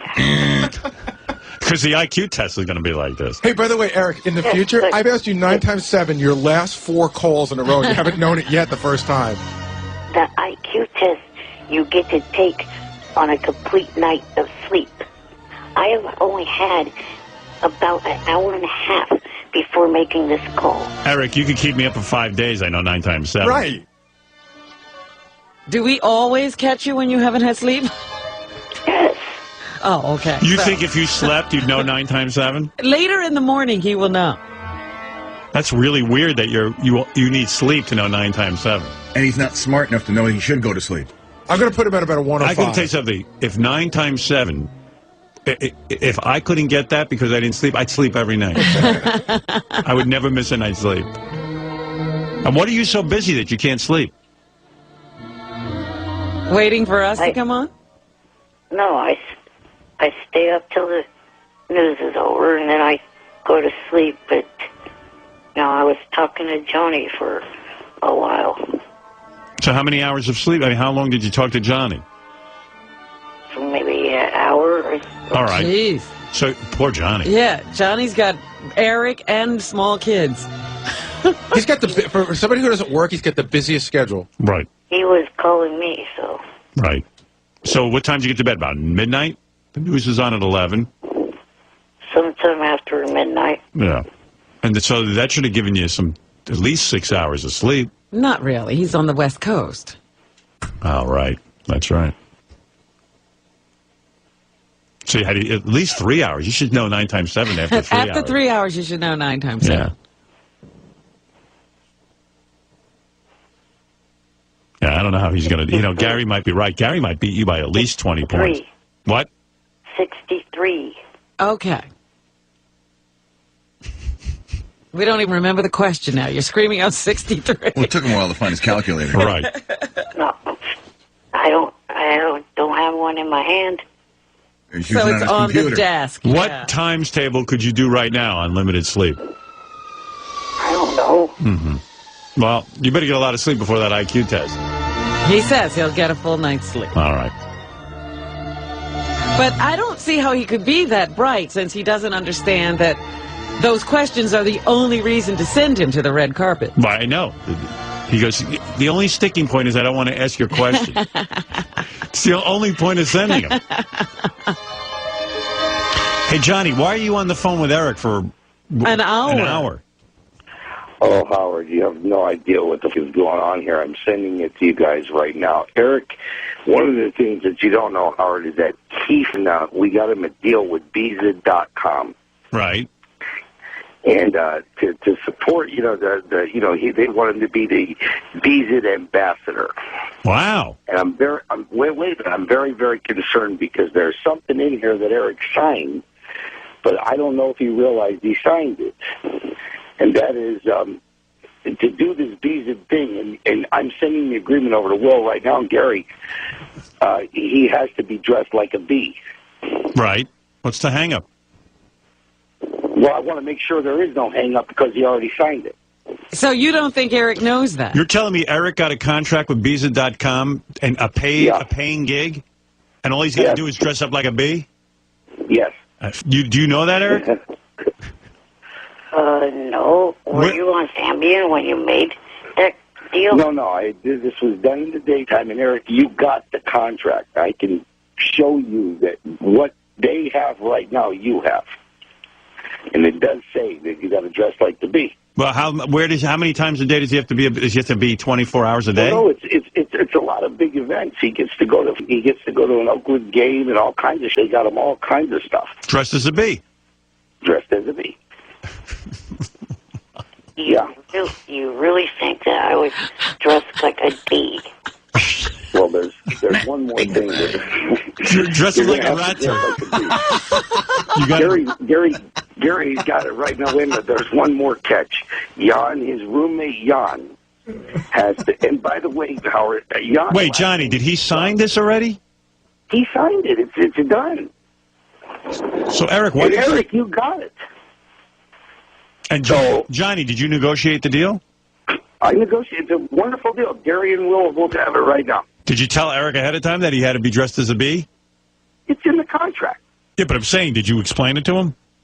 No. You told him to read the contract. I told him to read the contract like you got to do business. Right. You read the contract. It says there could be customs and things involved. How long is the commitment? 6 weeks. And it can go longer. If he does it right, it can go longer. Is it good money? So now after the anything, though, now I'm getting a little paranoid because, you know what I mean? Is it good money? It's great money. It's amazing. You got the contract. Will and Gary should have the contract right now. And what does Jan have to do? Jan has to dress like a flower.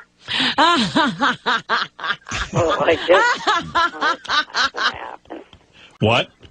I said, I definitely know that's not going to happen. Well, then how could you sign a contract? Then how can you make any money? You agreed. And by the way, Jan's last name is Johnson. Jan Johnson? So it's Jon. It looks like John. So why isn't it Jan Johnson? Hey, Johnny. Hey, did you?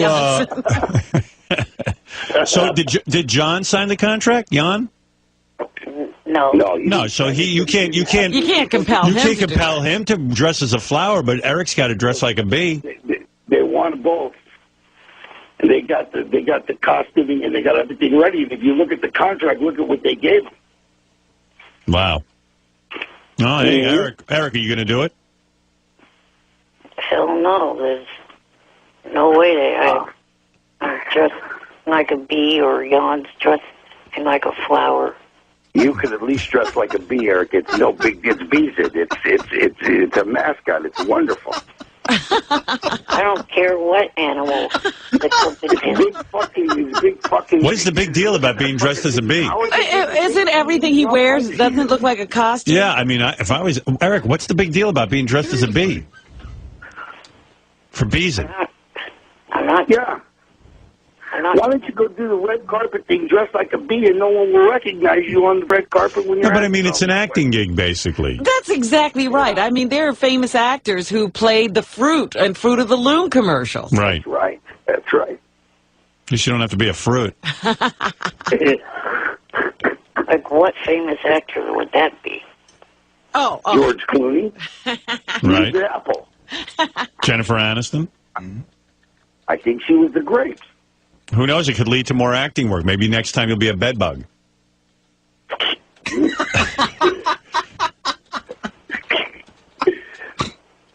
Well, Eric, you gotta pull the trigger on this one too, because Howard took me 2 weeks to go back and forth with these Beasley people.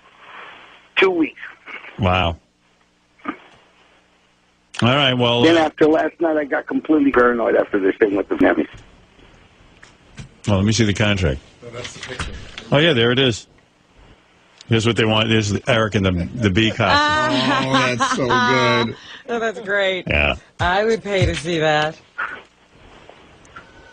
Why did you sign it, Eric, if you didn't want to do it? I looked at it up and down. I did not see that as a stipulation to the deal. It's in there. It's in there. What paragraph? You know what, Howard? I'm not looking at it. Okay. It's in there. It says something about costuming or wearing their T-shirts and stuff like that. Anything that they want him to wear. No. All right. Thanks, Johnny. Okay, buddy. All right. It's Johnny Ferrato. He's representing Eric. Constantly renegotiating Eric's deals. Eric, what are you going to do? How are you going to get out of this? You've got a signed agreement. I'm just not going to go up dressed as a bee or yawn as a flower at the most. No, well, that's violation of the contract. They don't have to pay you. I'll wear their T-shirts and whatever else, but not doing that. He doesn't understand a contract. Right. All right. Well, anyway, regarding this, you being on the red carpet, it's really not happening. Sorry. I mean, I don't get it. I don't understand how you can agree with me that you're going to... See, this is you. This is why people making contracts with you and stuff. I say to you, hey, Eric, we'll write the questions and you'll ask them. And you went, okay, I'm okay with it. And we rehearsed it and you were fine with it. And then all of a sudden you go, well, I see the event's a big event. I'm not going to do it. So how can I go along with it? I understand this isn't for you. Okay? I got to go, though.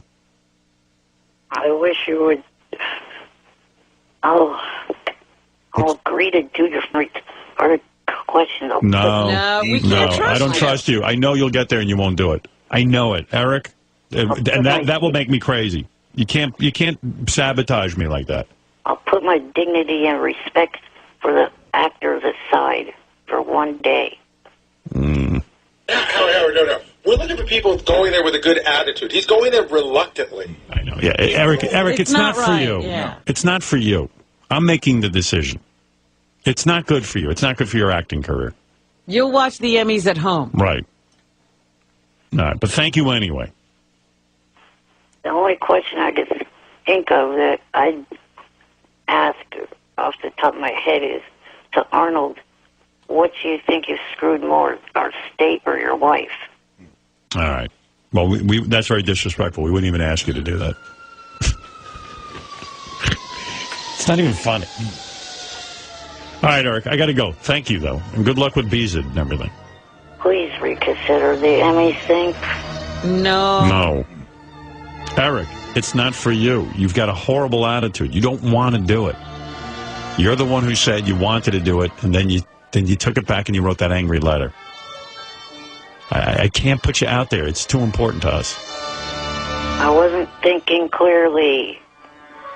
But, Eric, how do we know you don't get to the red carpet and then not be able to do it because you had no enthusiasm for it? Right. I can't trust the situation now. Please, I'm not doing it to bust your balls. It can't be.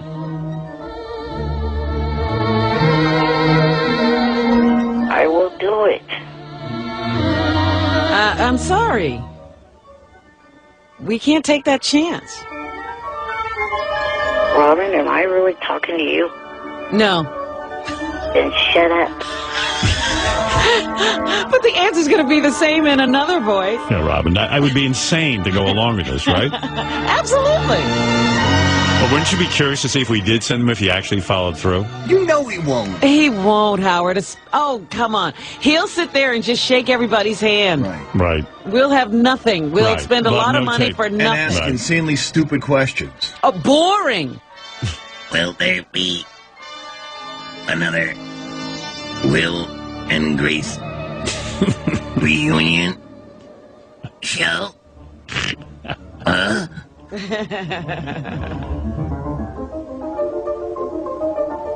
Yeah. You know, I want to believe you, Eric, but I can't take a chance. I'll be the laughing stock of show business if I send you out there and then you betray me. Even Robin will leave the show. Robin will be, I told you so. And he can't live with that. I can't live with that. Well, hell, if that's the case, let me do it, please. Just leave. He is pretty funny. He's funny here. Right. On his own, he's not that funny. Right. You mean he needs us? Yeah. Right. And the whole idea is for us not to have to go to the red carpet. Right. Right, Eric, I got to go, really. Is there any chance that you will reconsider by tomorrow? No. I mean, I'm so tempted to send you just to see what happens. No. You know what's going to happen. Oh, my God, it'd be great. No, because nothing's going to happen. That's what's going to be It'll great. be like the rap, that American Idol show. Right. JD won't even be able to get through the tape. Right, okay. All right, Eric, Robin's talking sense. It'll be the most boringest tapes I've ever seen. Thank you, though. Goodbye. All right. Oh, I'd love to get that tape and yell at him. It costs too much money. No. Yeah, you know what it is to put him up in a hotel? It's a lot of money. Good morning. Morning. Maybe she'll take Eric. As our pet? No, he'll get out the dog door. I was calling in regards to the fact that Shuli did the red carpet for you guys. Right. You know what? We shouldn't even be talking to him. Why? Because wasn't that part of the deal if he didn't do it? Nah, I don't care. I'm going to talk to him. I knew it. I knew there's no way of threatening him with you because you cave. I cave. I'm a soft touch when it comes to Eric. I don't know. I love And Eric. that's why he gets away with all of this I know. carrying on that he does. I love Eric. He gets a big head about himself. He actually has a big head. A physical big head. The only thing is big. Is your head unusually large, Eric, or is it because your body's so small? I don't know. I've never really checked. Yeah, because his head, I It think, looks like a normal sized head. Yeah, that's what it is. It's a normal-sized head on a little tiny body. It almost looks like his neck's going to collapse from the weight of the head. I know, like he can't support his own head. Is it hard to hold your head up? Do you get tired? No. Seems exhausting. But that's why I love Eric. Because Eric doesn't play the handicap card. He just... Are you kidding me? No, he's happy. Oh, stop. What? Yes, I believe happy. He's got interests. If I was in Eric's condition, I wouldn't even bother calling a radio happy? show. Yes. I don't That's my know how theory. you could say that. I'm telling you. Everything irritates him. He's miserable. Yeah, that's just it. He's normal. He has goals, even. And he plays that card all the time. That's why Yeah. he expects everything. He's always trying to chisel out of you. Yeah, but not because he's handicapped. Yes, it is he because he's uses it to- handicapped. I can't breathe. He never gives up. Tires. But what about I it? need cameras. Yeah, but he never gives up. I mean, you got to love his spirit.